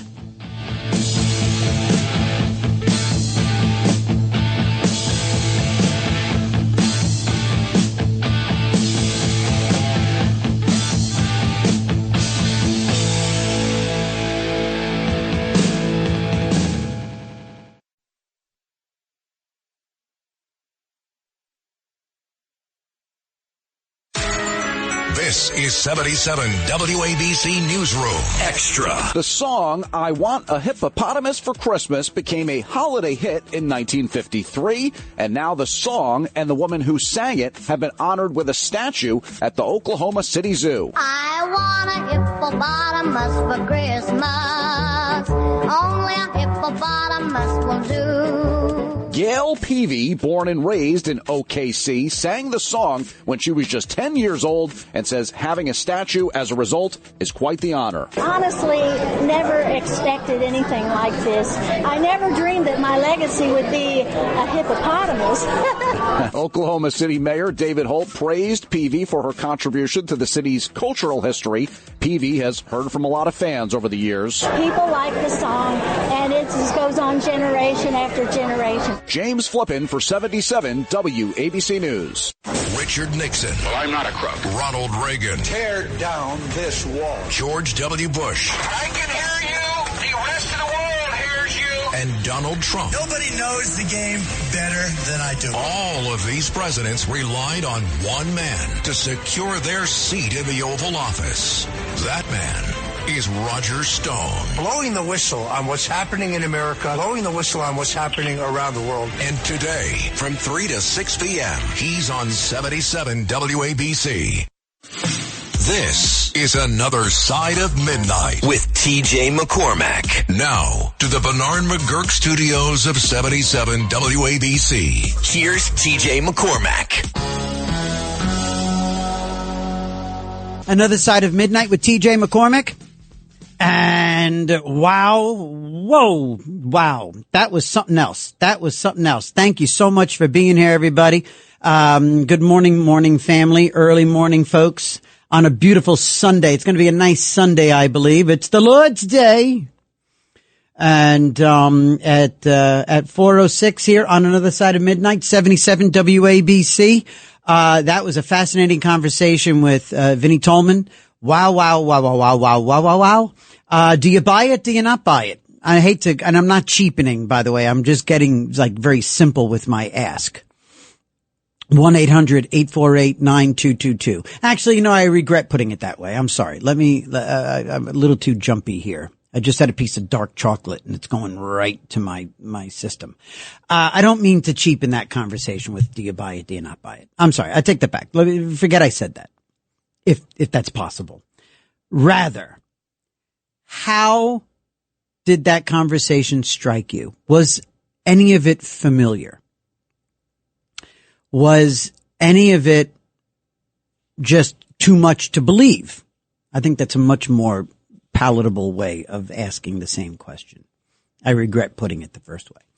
1-800-848-9222. 1-800-848-WABC. This hour, we're going to talk to Ellen Karras in just a few minutes. One of the funniest, smartest, coolest, funkiest women in all the land. I love Ellen. You go to @GreekChickComic. We're going to talk to her and have some fun here on a Sunday morning. And before we do that, let's go to David in the Bronx. David, line 1. You were hanging in there for such a long time. Thank you so much. You said that you can relate to some of the stuff Vinny was talking about. Yes, I can, and thank you so much. I have the patience of Job, but clearly you do. As the saying goes. Yes, sir. Yes, but and congratulations on your position there at WABC Radio. Thank you, Mr. Kessler-McKee's had such a wonderful staff from front of the house to the back of the house. Indeed, I'm looking at my guys here. They make the show better every time I show up. And they're still young. They have so many careers ahead of them they don't even know. But just to say, you have really nice guests. Congratulations on your sobriety. Thank you. That's a big task. Thank you. I'm 65 years old. I'm retired. I've had many careers. I have a lot of gifts, wrote a lot of books, never had them published. Don't plan to, but I share, and that young man, who's ever out there listening, they can believe everything he's talking about. Because there's many circles worldwide. People all over the worldwide, they have their circles and they have their deliverances of information. But you can't share everything with everybody because you get so many naysayers. When you get a group of naysayers, it can throw water on stuff. It's just like when you're recovering and you're recover. Yeah. You got that man off the line the other day. I said, thank God. I prayed that you would recoup from that because he attacked you. It wasn't fair. Yeah. But like I said, people, you have different opinions from people. Sure. But in this case, this gentleman that was on tonight, he's a voice for a whole lot of people who, his generation, he's only like 47, 48. Right. He's still got a long way to go. But thank God he got enlightened. Enlightenment comes through every career, even comics. I know a bunch of comics for years. Media people. I've worked with media people. I've worked with Hollywood. Behind the scenes, though, not on the front, but behind the scenes, and learned a lot. Sure. Like I said, I'm 65 and retired. I'm so happy not to be out there physically working anymore. You sound very young. You sound very young, David.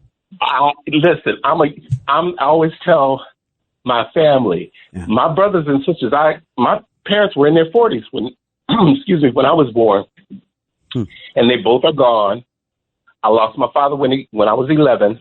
Ooh. My brother is 76. My sister is 80. And my oldest client is 99. Goodness gracious. Wow. Yeah, you have my phone number. If you ever want to give me a call and fill in some blanks, you're more than welcome. I'm not out here for publicity or anything. I'm a normal guy doing normal things. Like I said, thank God I can retire. Yeah. But this young man, he's giving a voice, and I commend him. Yes. I'm David, not involved now, with the Instagram and stuff because I don't like my I understand. affairs. Yeah, out there for everybody. But tell me this, David. Tell me this. You told my guy Tony that you can relate to some of what Vinny was saying. Tell me how. Leaving here, oh my God, I have every documented proof. I always keep proof. I always tell people, if you don't have a physical witness, have the stuff documented. Because people don't believe, you know, and why should you stand around trying to convince somebody of something that you know they're curious of and they're going back and forth, because that will distort what you know. So why go through that? But I came up, I've lived on all coasts, Los Angeles, San Francisco, Vegas. God bless you for Vegas. And he's in a good spot for being in Vegas. Trust me. Yeah. I call it, he's working I-15. Yep. I tell you what, that's the corridor of souls right there. Listen, between I-80 and I-40 and I-10, he's got his work cut out for him, but he's in the right spot. Listen, between I-80, I-15 and I-40, well, then you can say a lot of I know, because there's a lot going on in between those highways. You can put this in your prayer book. My motto is air, land, sea, and rail via the national interstate. Anything you want to know. There you go. But my point is, yes, sir, he's believable. Yes. If anybody's in doubt, and I'm not the oldest. I always tell people I'm the youngest of the oldest and the oldest of the youngest. Because in my family, I'm the oldest of 4 generations behind me. Wow, that's fascinating. And I'm the youngest, and it's only 2 or 3 of us left in the oldest generation. Sure. So, it was rough at first, finding the adjustment.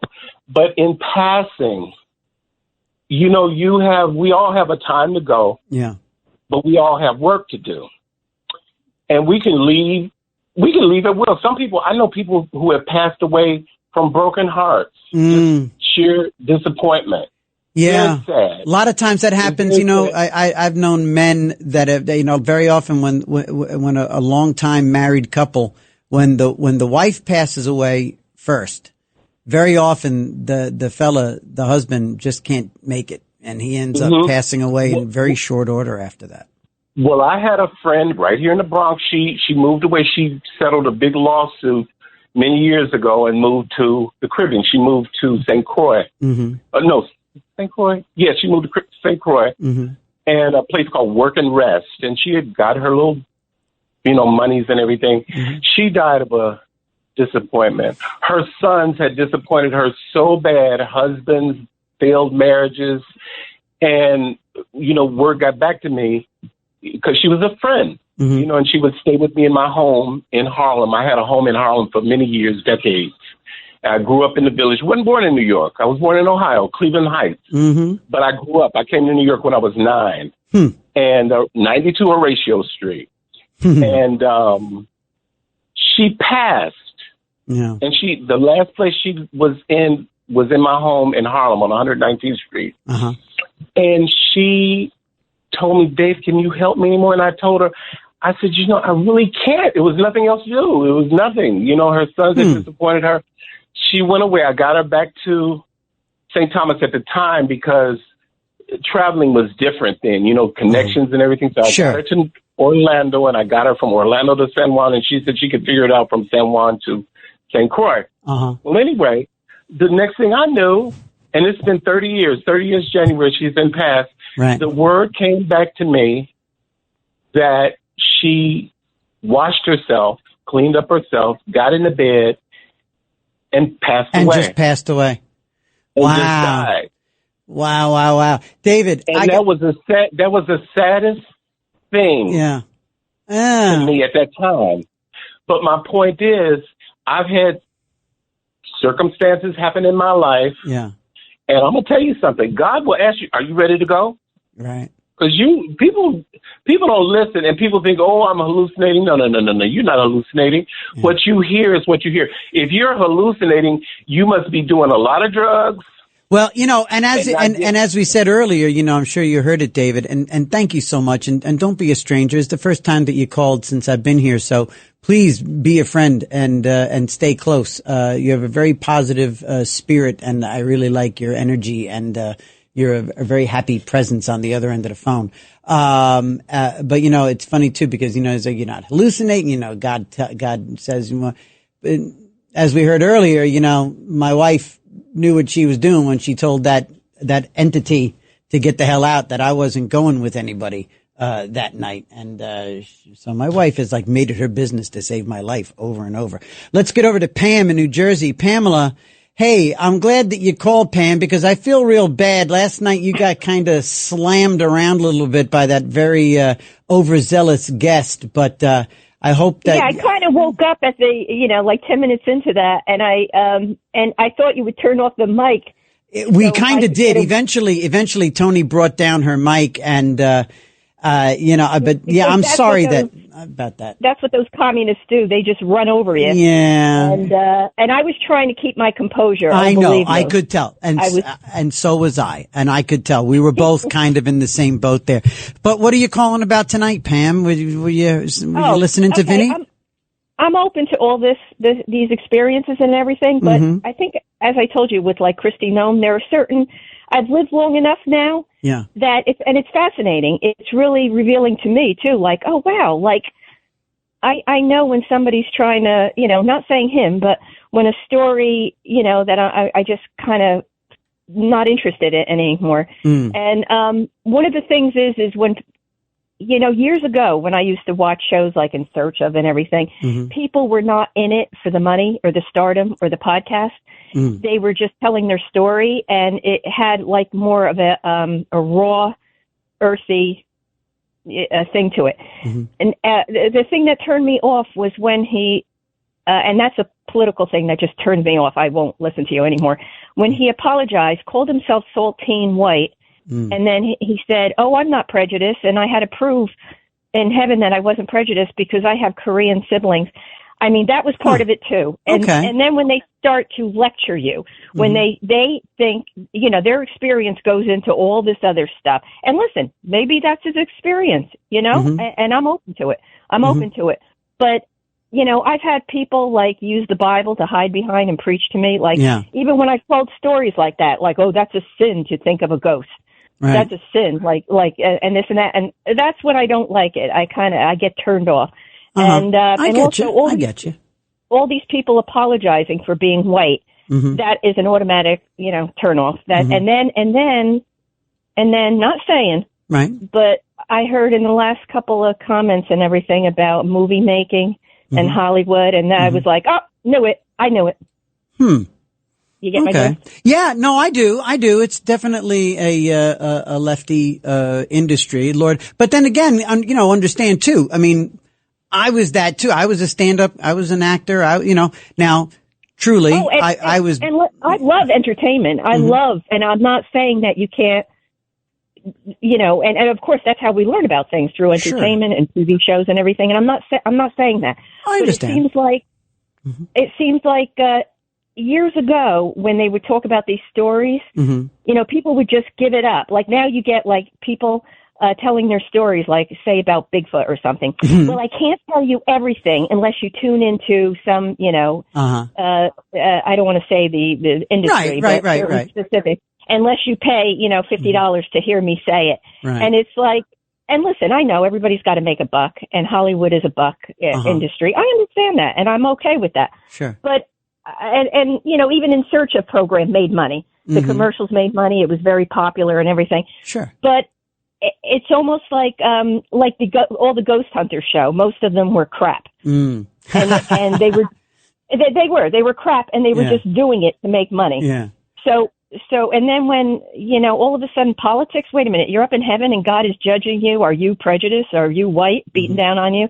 And I'm like, oh crap. Okay. Here we go. All right. That's fair enough, Pam. That's fair enough. And, good. I'm glad you brought that to the fore. Thank you for bringing that in.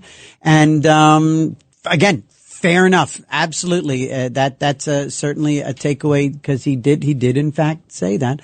It's Another Side of Midnight. I'm TJ McCormick. It's 77 WABC. What a heck of a show.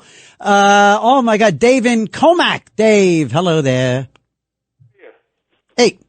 Have you ever heard of a psychic medium who talks to the dead? His name is George Anderson. He's from Long Island. I've never heard of George Anderson from Long Island. No, I have not. He wrote 2 books. He also has, he was interviewed on YouTube. There was a story of a hit and run, David Licata out in Comac back in the 70s. George did a reading for his parents, and that was one of the things he talks about in his book. That, he communicates with the dead. The thing about the dead is he can see the dead, he can communicate with the dead, but the dead have no concept of time. There is no clock on the wall in heaven, as it's called, but they never. A lot of these psychic mediums, they never talk about God. It's always spiritual guides, like people that have passed on or whatever it is, right? Mm-hmm. But he also says in his interview on YouTube that we're reincarnated. Mm. And he's got 2 books. One's called "We Are Not Forgotten" and "We Don't Die," and there's another one that just came out. I don't remember what the name. And what's his name? What's this guy's name? George Anderson. He's from George Deer Anderson. Park, Long Island. From Deer Park. Yep. That's good water. All right, so George Anderson. All right, that's interesting. And what did you think of Vinny? What did you think of our guest? What were your takeaways? I didn't have the opportunity to listen to that. Mm-hmm. I'm just tuning in now. Oh, okay, cool. But I heard your what you said on the radio earlier that about that person that was dying, or had a heart attack, I should say, and his parents appeared. Yes, my buddy. Yeah. Yep. That's heavy stuff. So, and my mom died this past December, but nobody in our family had any indication that or any premonition that she was going to die. Wow. So it's look, man. This is a crazy thing. I think we're all learning. It's. I hate to use the phrase "a journey," but we're all kind of paying attention and seeing what's up. Thank you, Dave. Thanks for calling. Yep. It's 4:23 here on Another Side of Midnight on 77 WABC, and we got Mike chiming in from Carolina. Good morning. How are you, buddy?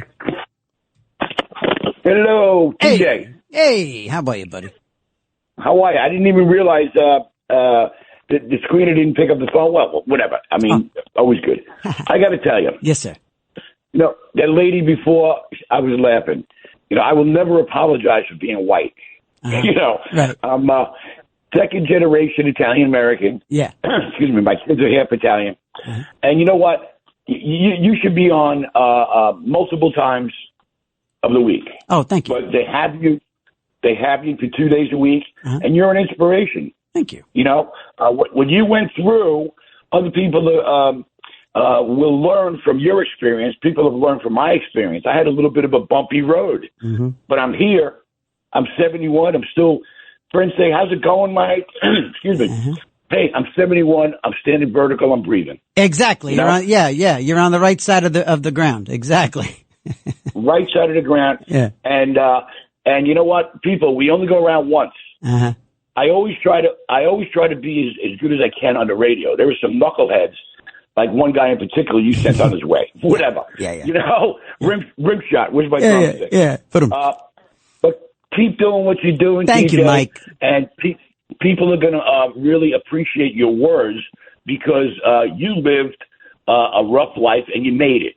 Yeah. And you made it. And you know what? All the addictions and everything else you speak about, it all adds up, people. It all adds up. It does. TJ. Yeah. Thank you very much. Right? Thank you. You made my night. Thank you, buddy. As always, Mike in Carolina. Thank you. Brian in Los Angeles, you came back. Yes, sir. Yes, sir. Good evening. Good morning. Yes, good morning.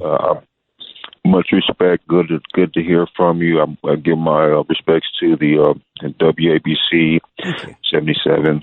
Yes, appreciate you guys. Thank you. Well, you're welcome. Yes, sir.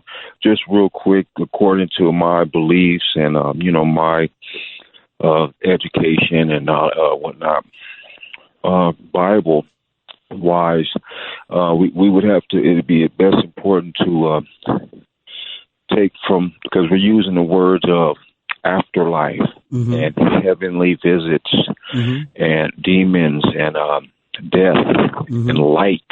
Yeah, those were all originated from. No one knew about any of that except for teachers of Bible.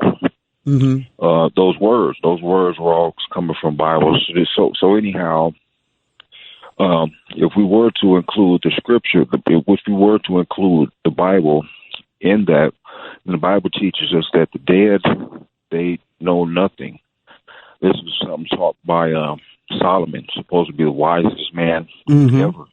This is a wise man that said, this is Ecclesiastes 3, I believe. Anyhow, it says that the dead know nothing, and they're only asleep. They're asleep, so and they know nothing. The living says that the living know that they shall die, but the dead, they don't know anything. So how is it that the dead can go to heaven? Or how is it that the dead are even in heaven? The Bible also says there's only a handful of people in heaven right now. Right, only a handful of people are in heaven. And I think that's kind of what we're hearing from our guest and other people, which is that it's a transient thing, and that it's home. Heaven is home.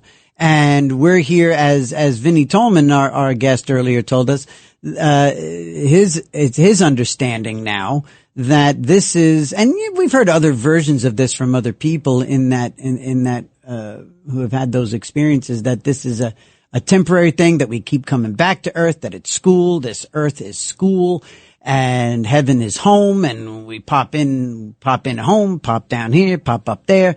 We come back, we learn, we live, we impart wisdom, we take some wisdom with us. I don't know. There seems to be some consistency between the Bible and between what we hear from people like Vinny and people, some mediums that we hear out there and some psychics that we hear out there and some empathic intuitives that we hear. There's a lot going on that we have to, look, you know what? Maybe that's the simplicity of the Bible and all of the Abrahamic religions that are all based on, what are they all based on? The golden rule, right? Is this all as simple as do unto others? And I don't think that I'm being profound here, by the way. I think I'm being quite simplistic. I know I am not trying to make myself sound like, hey gang, I just picked it up. Here's the key. No. I'm literally throwing it out there. Is this as simple as an exercise in sticking to the basics? Do unto others. Be good. Watch your ass. Be good. Do the right thing. Was maybe Spike and had it right. Just do the right thing. I found Vinny to be very credible in how he presented, and I got to say, that was quite profound. That little moment of clarity that I stumbled upon, and even if it only serves the purpose of me embracing happy moments more. Let's say that Vinny is over there and we put Vinny and his story in a box. Put it over there, right? Put it in a vacuum. Okay, boom, it sits there. And other people and their stories and people who have experiences and near death or they've died and come back, whatever. Put all those things in a vacuum. if for TJ sitting here, just me, my little headphones on, wearing my little tie, if hearing Vinny's story served no purpose other than, okay, we're going to break. Tony, I was in a weird, oh, that's right. Cause we got to talk to, I was in a weird place. Oh my God. I went somewhere and I came back and it was Tony's the voice of God in my headphones. But wait, let me just say this. Maybe if the only takeaway was from, in my little universe, was that I have a better understanding of what joy is. Maybe if the next time that I experience joy with my wife, my daughters, a friend, with Tony and his voice of God, maybe I'll pay more attention to it and I'll try to get more out of it. I'll try to wring that sponge and get as much joy as I can. Maybe I'll try to be more present. That's worth it because I'm a drunk and sometimes I'll be in a moment of joy and when somebody says to me, how you doing? I'm very reticent to say I'm doing great because I don't necessarily believe it. I'm waiting for the other shoe to drop. Maybe we all need to experience joy purely. Drink that wine. Well, in my case, Diet Coke. You have the wine. 4:32. When we come back, we're going to go straight into our conversation with Ellen Karras, 77 WABC. It's Another Side of Midnight with TJ McCormick. We'll be right back.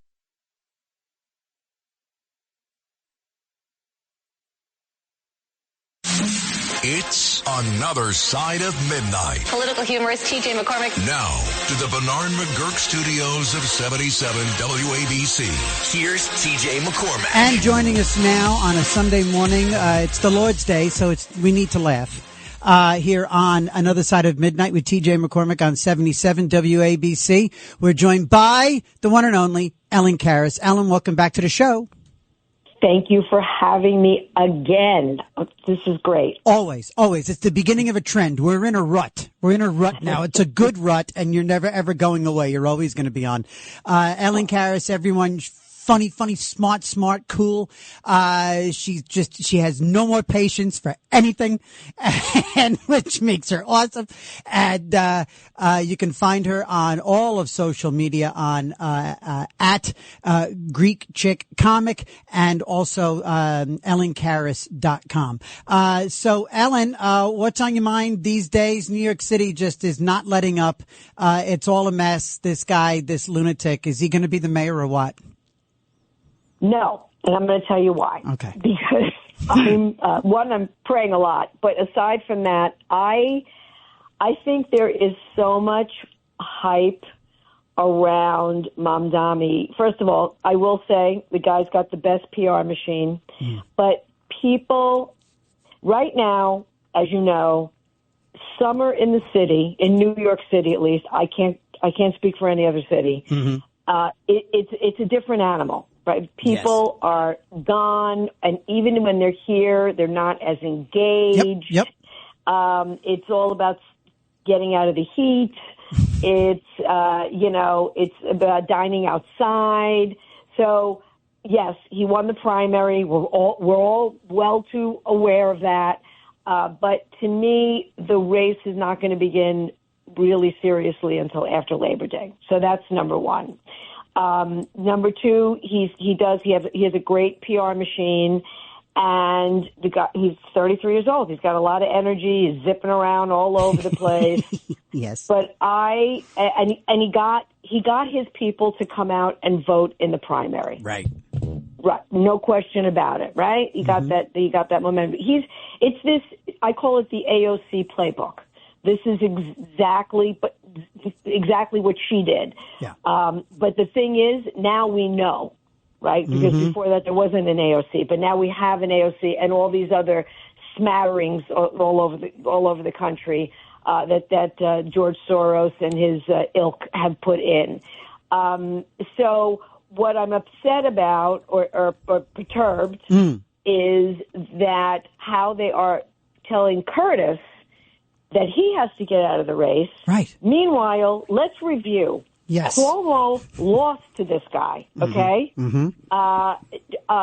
Adams he's in the toilet. I mean, he can't even get the black vote anymore. Right. So why are we asking Curtis, who has at least 30%, right, to drop out? Right. And he's the one with the more different view. He's the one with the capitalistic view. So let's just go back for a second. Sure. Cuomo is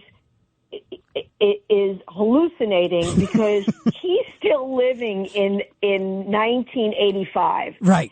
He still thinks that his father's alive. Yeah. That the family has all this cachet. Right. That, political capital and a good name and good standing and, power and resources. Right. Yeah. Exactly. And he's hallucinating. I don't know what he's smoking, but it is just not happening. He didn't campaign. And that's the proof. The proof is he didn't campaign because he thought his name would be enough. So he got burned. And you don't even hear from this guy. Nope. He doesn't want it. Nope. I mean, he wants maybe he wants the title, but he doesn't want to do the work. He don't want to work for it. No, he wants it handed to him. So ridiculous. So he should be out just on that. As far as Adams goes, now, all of a sudden, TJ, I'm hearing, well, look what he's done. I don't know. I've been living here. What has he done? It's filthy. There's still way too much crime. Oh, crime is down. Yes, from a crazy all-time De Blasio high to something that's still high. To an unacceptable high. Yes, absolutely. It's an unacceptable drop-off. It should be way more. So, again, they're playing us as fools. And Adams is behind Cuomo, who's not even doesn't have any juice. No. So they should be dropping out. Let that field clear. You've got some moderate Democrats and some independents. Mm-hmm. They'll definitely go for Curtis. I think Curtis has a great shot. Yeah. And he's running a much, much better campaign than he did the last time. And he doesn't have nearly the money that those guys have. And he's at 30%. To your point, he's at 30%. And who's the other? I'm sorry, is his name Jim? Is it Walton? Who's that other guy that's running? He was on Sid today. He was on Sid the other day. Very smart guy. I'm going to say Walton. Excuse me. I'm so sorry if I can't remember his last name. And I would love to see him hook up with Curtis and help Curtis. Yeah, that would be I know the guy you're talking about, and I can't place the name either, but by the way, it's another side of midnight here with TJ McCormick talking to comedian Ellen Karras, find her at Greek Chick Comic all over social media. And and the thing is too, and I had a moment of clarity a couple of weeks ago on one of the shows, and the moment of clarity, it sort of hit me where it was like, Curtis Sliwa, we should be falling over ourselves, right? To beg him, or to tell us, what do you need from us? We've got a guy who has been of service to New York City for his entire adult life, and all of it at his own peril.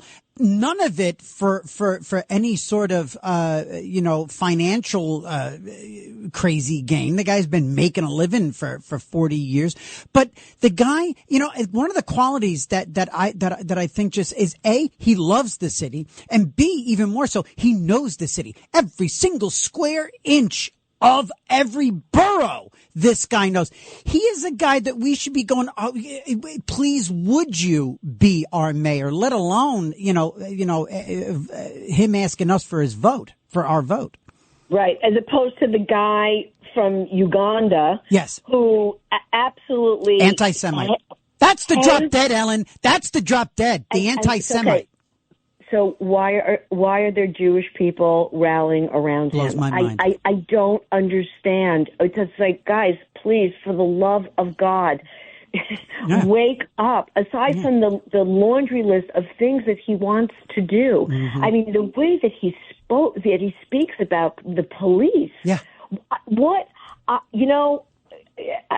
I don't want to say I don't wish it. I kind of do wish it. I know it's not a good thing to say, but like, I hope he gets in trouble sometime where he needs an officer. Yeah. I just don't get it. I just don't get it. Yeah. And it's so. So we're comics, right? Sure. And now you are a radio host, but Once a comic, always a comic, of course. Right, always a comic, right? You know that. And when I see some of our brethren excited that this guy won the primary, and they're like, and then and screw the billionaires and all this other kind of stuff. And as a matter of fact, I have to share this. I'm not going to say names, of course, but there was this comic who's got a lot of juice, and he has Netflix specials. He's on a TV show that's on Netflix, and he's sitting there saying how Mandami's he's great, and he's going to give child care. Which is, and I'm going to bookmark that in a second. I'm going to talk about that. Okay. But he's going to do this, and the heck with the billionaires and this and that. And I'm thinking to myself, and the corporates, and I'm thinking to myself, dude, you're on Netflix. Yes. Netflix is a public company, right? At $525 a share, or whatever it is now that I didn't buy. If when it was not, 40. but for capitalism and billionaires, you've got nowhere to be. Right, exactly. You're on a TV series on Netflix. Ted Sarandos is a billionaire. Like, I just don't get it. I don't get this whole mentality. But I was going to say also, Mandami talks about the free child care and stuff. And look, you have two gorgeous daughters. And my husband don't have children, but I have nieces and nephews. I get it. I know about it. But we're at the point where it's like sometimes when I hear this, I'm like, when our parents had us, they didn't look for anybody to support them except them. So, but this now that's like, it could be because it's become another talking point. Yes. Like, well, we have to have child care for everybody. Well, first of all, when you have a child, hopefully you can afford to have the child. I realize circumstances happen. I get it. Sure. But this is one of his big platforms. Right. And the other thing is every time I hear about the government-run supermarket, I just shake my whole body. It's daft. It's daft. It's folly. It's silly. It's stupid. We're talking to Ellen Karras, who's none of those things. She is smart and concise. Hey, so listen, actually, I want to shift gears because I'm dying. Yep. Everything reached a head towards the end of the week. All this controversy, talk about controversy, Epstein, but it got even more controversial because we started seeing infighting in the Department of Justice and the FBI. Dan Bongino, is he in? Is he out? Is Kash Patel? Who's on whose side? And this Epstein thing, far as I'm concerned, this is like my opinion of, we never walked on the moon. As far as I'm concerned, I don't care what anybody says, and I'm all in with President Trump on just about everything, but, Epstein did not kill himself. Where are you on this? I completely agree. It's impossible. It makes absolutely no sense at all. I like Kash Patel. I like Dan Bongino, and I liked. I supported when Pam Bondi came in. Sure. But, her jump the shark was when she said that I have the files on my desk and all this other kind of stuff. Okay, first of all, none of it makes sense. Why would Maxwell go to jail if there wasn't a crime? Exactly. And as far as then why didn't we hear about the list and everything like that? Whether it's a list, whether it's a phone book, because don't forget, there wasn't, there were iPhones in 1995. Right. Everything's were written down, but there are tapes. And some probably did get destroyed. Who knows what the Biden administration They were did. building a massive federal case against this guy. There are files upon files upon files. And look, there were definitely people that he was serving up all of these, oh my God, these hundreds of young girls. God forbid. I know, and it's horrible. And I just want to say this too, because people always say on the left, well, Trump's in it. No. Let me tell you something. If Trump, which I don't even I wouldn't even believe Nope, anyway. me But neither. if Trump was, doing anything or had anything, they would have come out with that. Hillary would have been president. Hillary, they would have used it then. They would have dropped that in 2016. Right. So none of that is, none of that. Nope. It's on one hand, because President Trump was asked the other day, and he's like, "Are we still talking about this?" Like, yeah. I kind of got where he was coming from, because it's like, we still got Ukraine and Russia, and the Middle East is nowhere near, to be settled, and we're talking about this guy who's dead now, thank God. Yeah. So I get it, but I know, we should have some kind of closure, and I think it's so complicated, TJ, that it's like the whole thing. It's like the Kennedy thing. It's right, and it's all of that. And you can also, and by the way, it's Another Side of Midnight with TJ McCormick here on 77 WABC. We're talking to comedian Ellen Karras, and 1-800-848-9222 is the number if you want to call in. And Ellen, you kind of filed this under the whole Doge thing and the whole Department of Education thing. And I say that because it's like, this is yet another thing where finally we're trying to tackle, like when they released the RFK files, when, there wasn't a whole lot of there. Similarly, when something that would normally never see the light of day, never get any oxygen, here comes this new, transparent administration, desperate to shine a light on things that the voters and the MAGAs all wanted.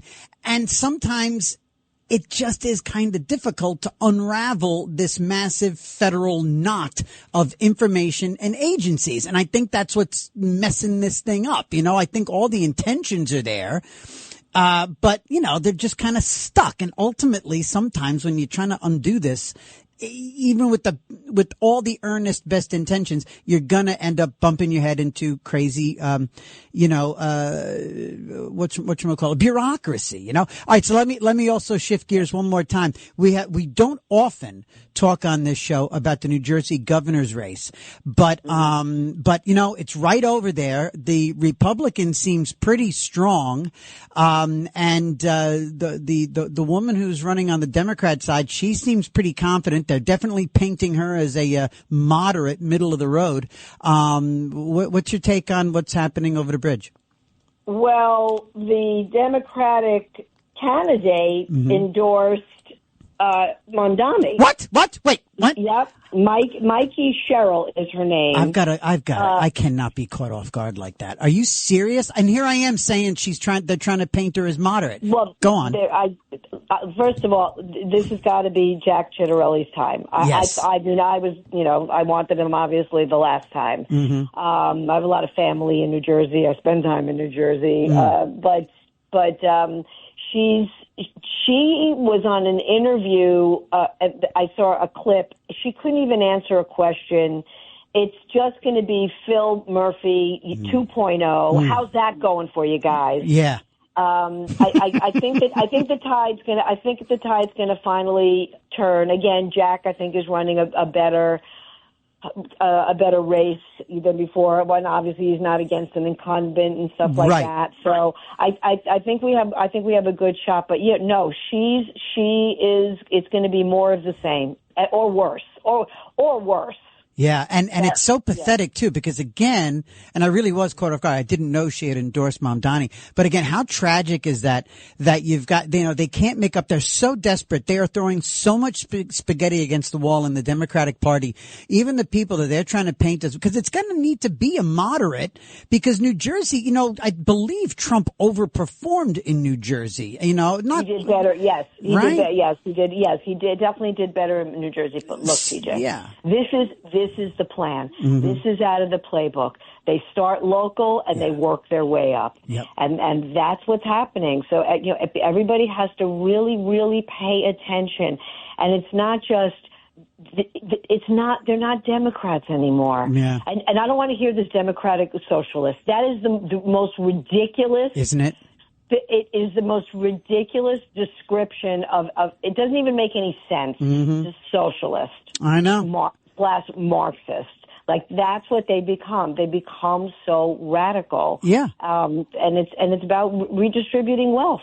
It really is. That's the mantra. It's all about, it all comes down to it all comes down to the cliches. It comes down to other people's money. It comes down to bloated government, getting as many people to work for the government and be taken care of by the government as possible. It's as simple as that. And it's all about their power. Boom, ba-doom, boom, boom. That's it. I mean, I do love what Trump is doing in terms of slicing the government. I've always been a smaller government person. Sure. And the noise that's coming out about, Medicare, and again, the Democrats, of course, they turn it around. It's like, oh, they're going to cut your Social Security. No one's going to get Social Security. No one's going to get Medicare. No. My background is as an accountant. Yes. I mean, I remember when I started out in accounting, many years ago, I mean, talking about the fraud, having clients that had other, people that were on other jobs, and there was Medicare fraud. I mean, this has been going on forever, forever and ever. Yeah. And nobody tried to fix it. Mm-hmm. Nobody tried to fix it. So I think this is really a good thing. I just, it's sad. It's just sad. I mean, what built this country? Capitalism. Yeah. That's what built this country. I'm not talking about crime. I'm not talking about cheating. I'm not talking about, not reporting what you have. None of that. No, but capitalism, business, capitalism, small businesses get hurt even more. Oh God, they get murdered. They don't have the cushion. And they're the lifeblood. And the small businesses rely on the big businesses to do business with. And look, I mean, my wife is a small businesswoman, and she here in New York State, she gets murdered on regulations, on unfunded mandates from Albany.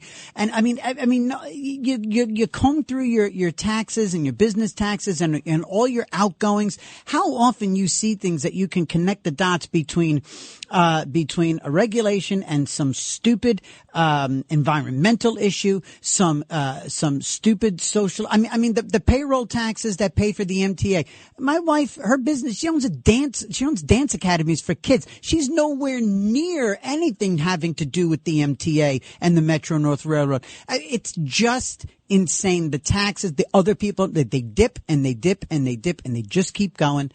And this Mamdani's going to put that on steroids. You know the expression "death and taxes," right? Yeah. So even when you take your last breath, they still come after you for taxes. Still, they got to give it to you one more time, one last time. But Mamdani, first of all, the guy's never run a thing in his entire life. He's never had a job. No. He comes from the privilege that he claims that he hates. Yep. And for all those people are like, well, what has Curtis Sliwa ever built? I don't know. The Guardian Angels for 45 years. Yes. I know. Again, the guy has been of service to the city forever and ever and ever. Ellen Karas, I got to jump, lady. We still have a couple of other things that we didn't get to. We'll save that for the next time. I can't wait to hear you rant about J-Lo. Jesus Christ. So that'll be the little teaser for next time, everybody. Ellen Karas on J-Lo. We'll hear what that is when she joins us, hopefully live in studio next time. Coming up on Saturday, the 26th. Tell me about the Catskills Comedy Festival. I am going to be part of the Borscht Belt Comedy Festival in Ellenville, New York. I love it. I'm in a play called "You Can't Teach a Fish How to Whistle." It's a short play. It's like a 10-minute play that I'm going to be doing with some fellow comedians, and then we're going to each do like a 10-minute comedy set, and then we're going to do a talk back about women in comedy. Brilliant. That's awesome. And that's at Saturday afternoon, the 26th. Saturday at noon, but it's the weekend. It's it's Saturday and Sunday. There's a whole bunch of things, guys. If you want to, take a ride up. Oh, definitely. Come on up, go up to the Catskills, and it's going to be a lot of fun. If I didn't have crazy fakakta hours on a weekend, I'd be doing it too. I would absolutely be going there. Ellen Karas, we love you to bits. Everybody go to @GreekChickComic on social and EllenKaras.com. Find all of her dates there. And we will see you next time here on Another Side of Midnight with TJ McCormick. Great. Thank you for having me. Of course. All the time. Can't wait to see you next time. Bye, Ellen. All right, everybody. We'll be right back. 77 WABC. 77 WABC invites you to a family fun day and softball showdown on July 20th with net proceeds benefiting Shriners Children's. John Sterling will call the game as the FDNY takes on the NYPD with special guests Dwight Gooden, Art Shamsky, 77 WABC hosts, including Sid Rosenberg, Anthony Cumia, Lionel, Dominic Carter, and many more. For more info and to buy tickets, go to ShrinersChildren'sChampions.org. That's ShrinersChildren'sChampions.org.